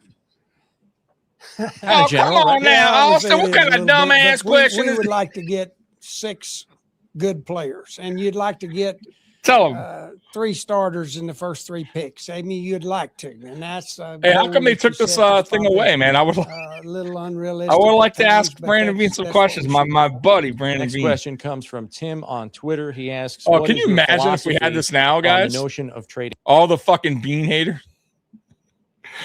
Ask Brandon Bean why the fuck he didn't get fired when Sean McDermott got fired. Can you ask Brandon Bean why the fuck we haven't drafted a nose tackle? Ask Brandon Bean why the fuck we haven't gotten a wide receiver round 1. You notice they don't do that shit no more, guys? All right, we got some fan questions here about the draft. Oh my God. Tell him, buddy. Let's hear the next question from social media for Buddy Nix. Look at Buddy Nix. Well, the way when that question was read, Buddy Nix is he thought like he hated to answer that question, right? You saw how he looked away. Like, God damn it. What a goddamn dumb question.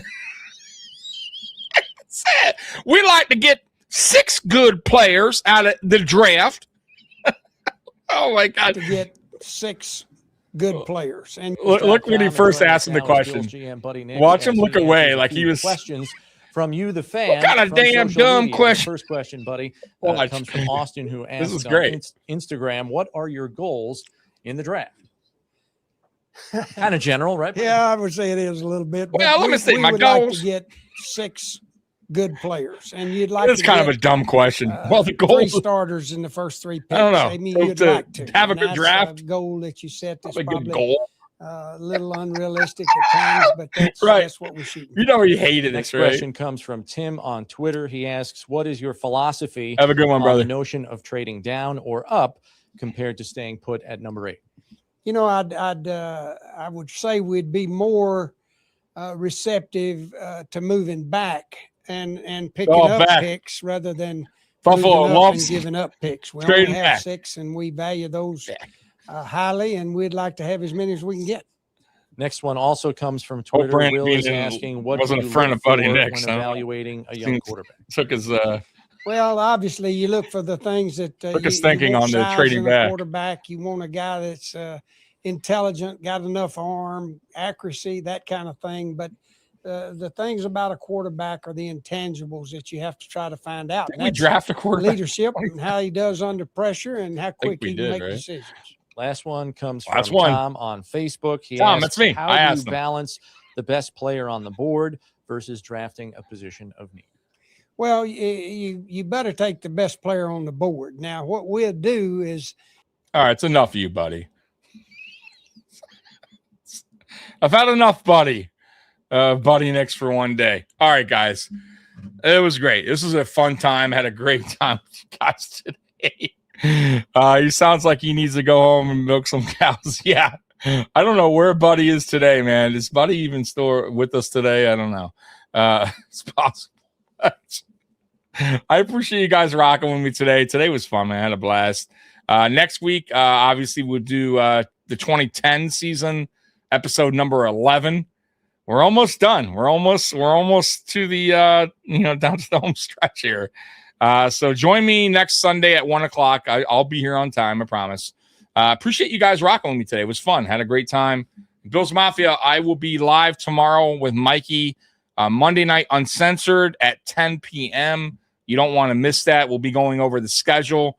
And then we'll obviously kick it with you guys and talk with the chat all night long. So I'll see you guys tomorrow, man. The sun is out. The sun is out. That's good news. He was so old. He might be dead. Oh, geez, is he? Should I look that up real quick? Let me see if Buddy Nix is still around. Let's see. I feel bad if I say it. Let's see. Buddy Nix. Let's see. Is Buddy Nix still with us today? He's still alive. It doesn't say he passed away. He's 86. He's 86 years old. 86. He's born in 1939. So yeah, it doesn't say he passed away. So how about that, huh? Buddy Nix. It seems like like him and Marv Levy, man. Marv Levy is like 100, right? So anyways, Buddy Nix still around. All right, goddamn it. I'm still here and I'm 86 years old. All right. I'm getting calls like, no, I'm not even exaggerating. Not even exaggerating. I get like 20 calls a day from Terry Bagula begging me to come back, work for the Buffalo Bills as the general manager. And I keep telling him, I keep telling Terry, listen, I'm retired. I'm retired right now. But maybe he'll keep on calling. I get listen, it is not just the Buffalo Bills. I get calls and I'm not exaggerating, from all 31 NFL teams have called me every year to come work and be there, come work for their team, be the general manager of their team. And I have to refuse. I'm Buddy Nix. I'm out of here, man. Enough Buddy Nix. Y'all have a good one, man. Appreciate you guys rocking with me. Bills Mafia, I love you. As always, go Bills. I'm out of here. Peace. Just let your soul go. Just let it shine through. Just let your soul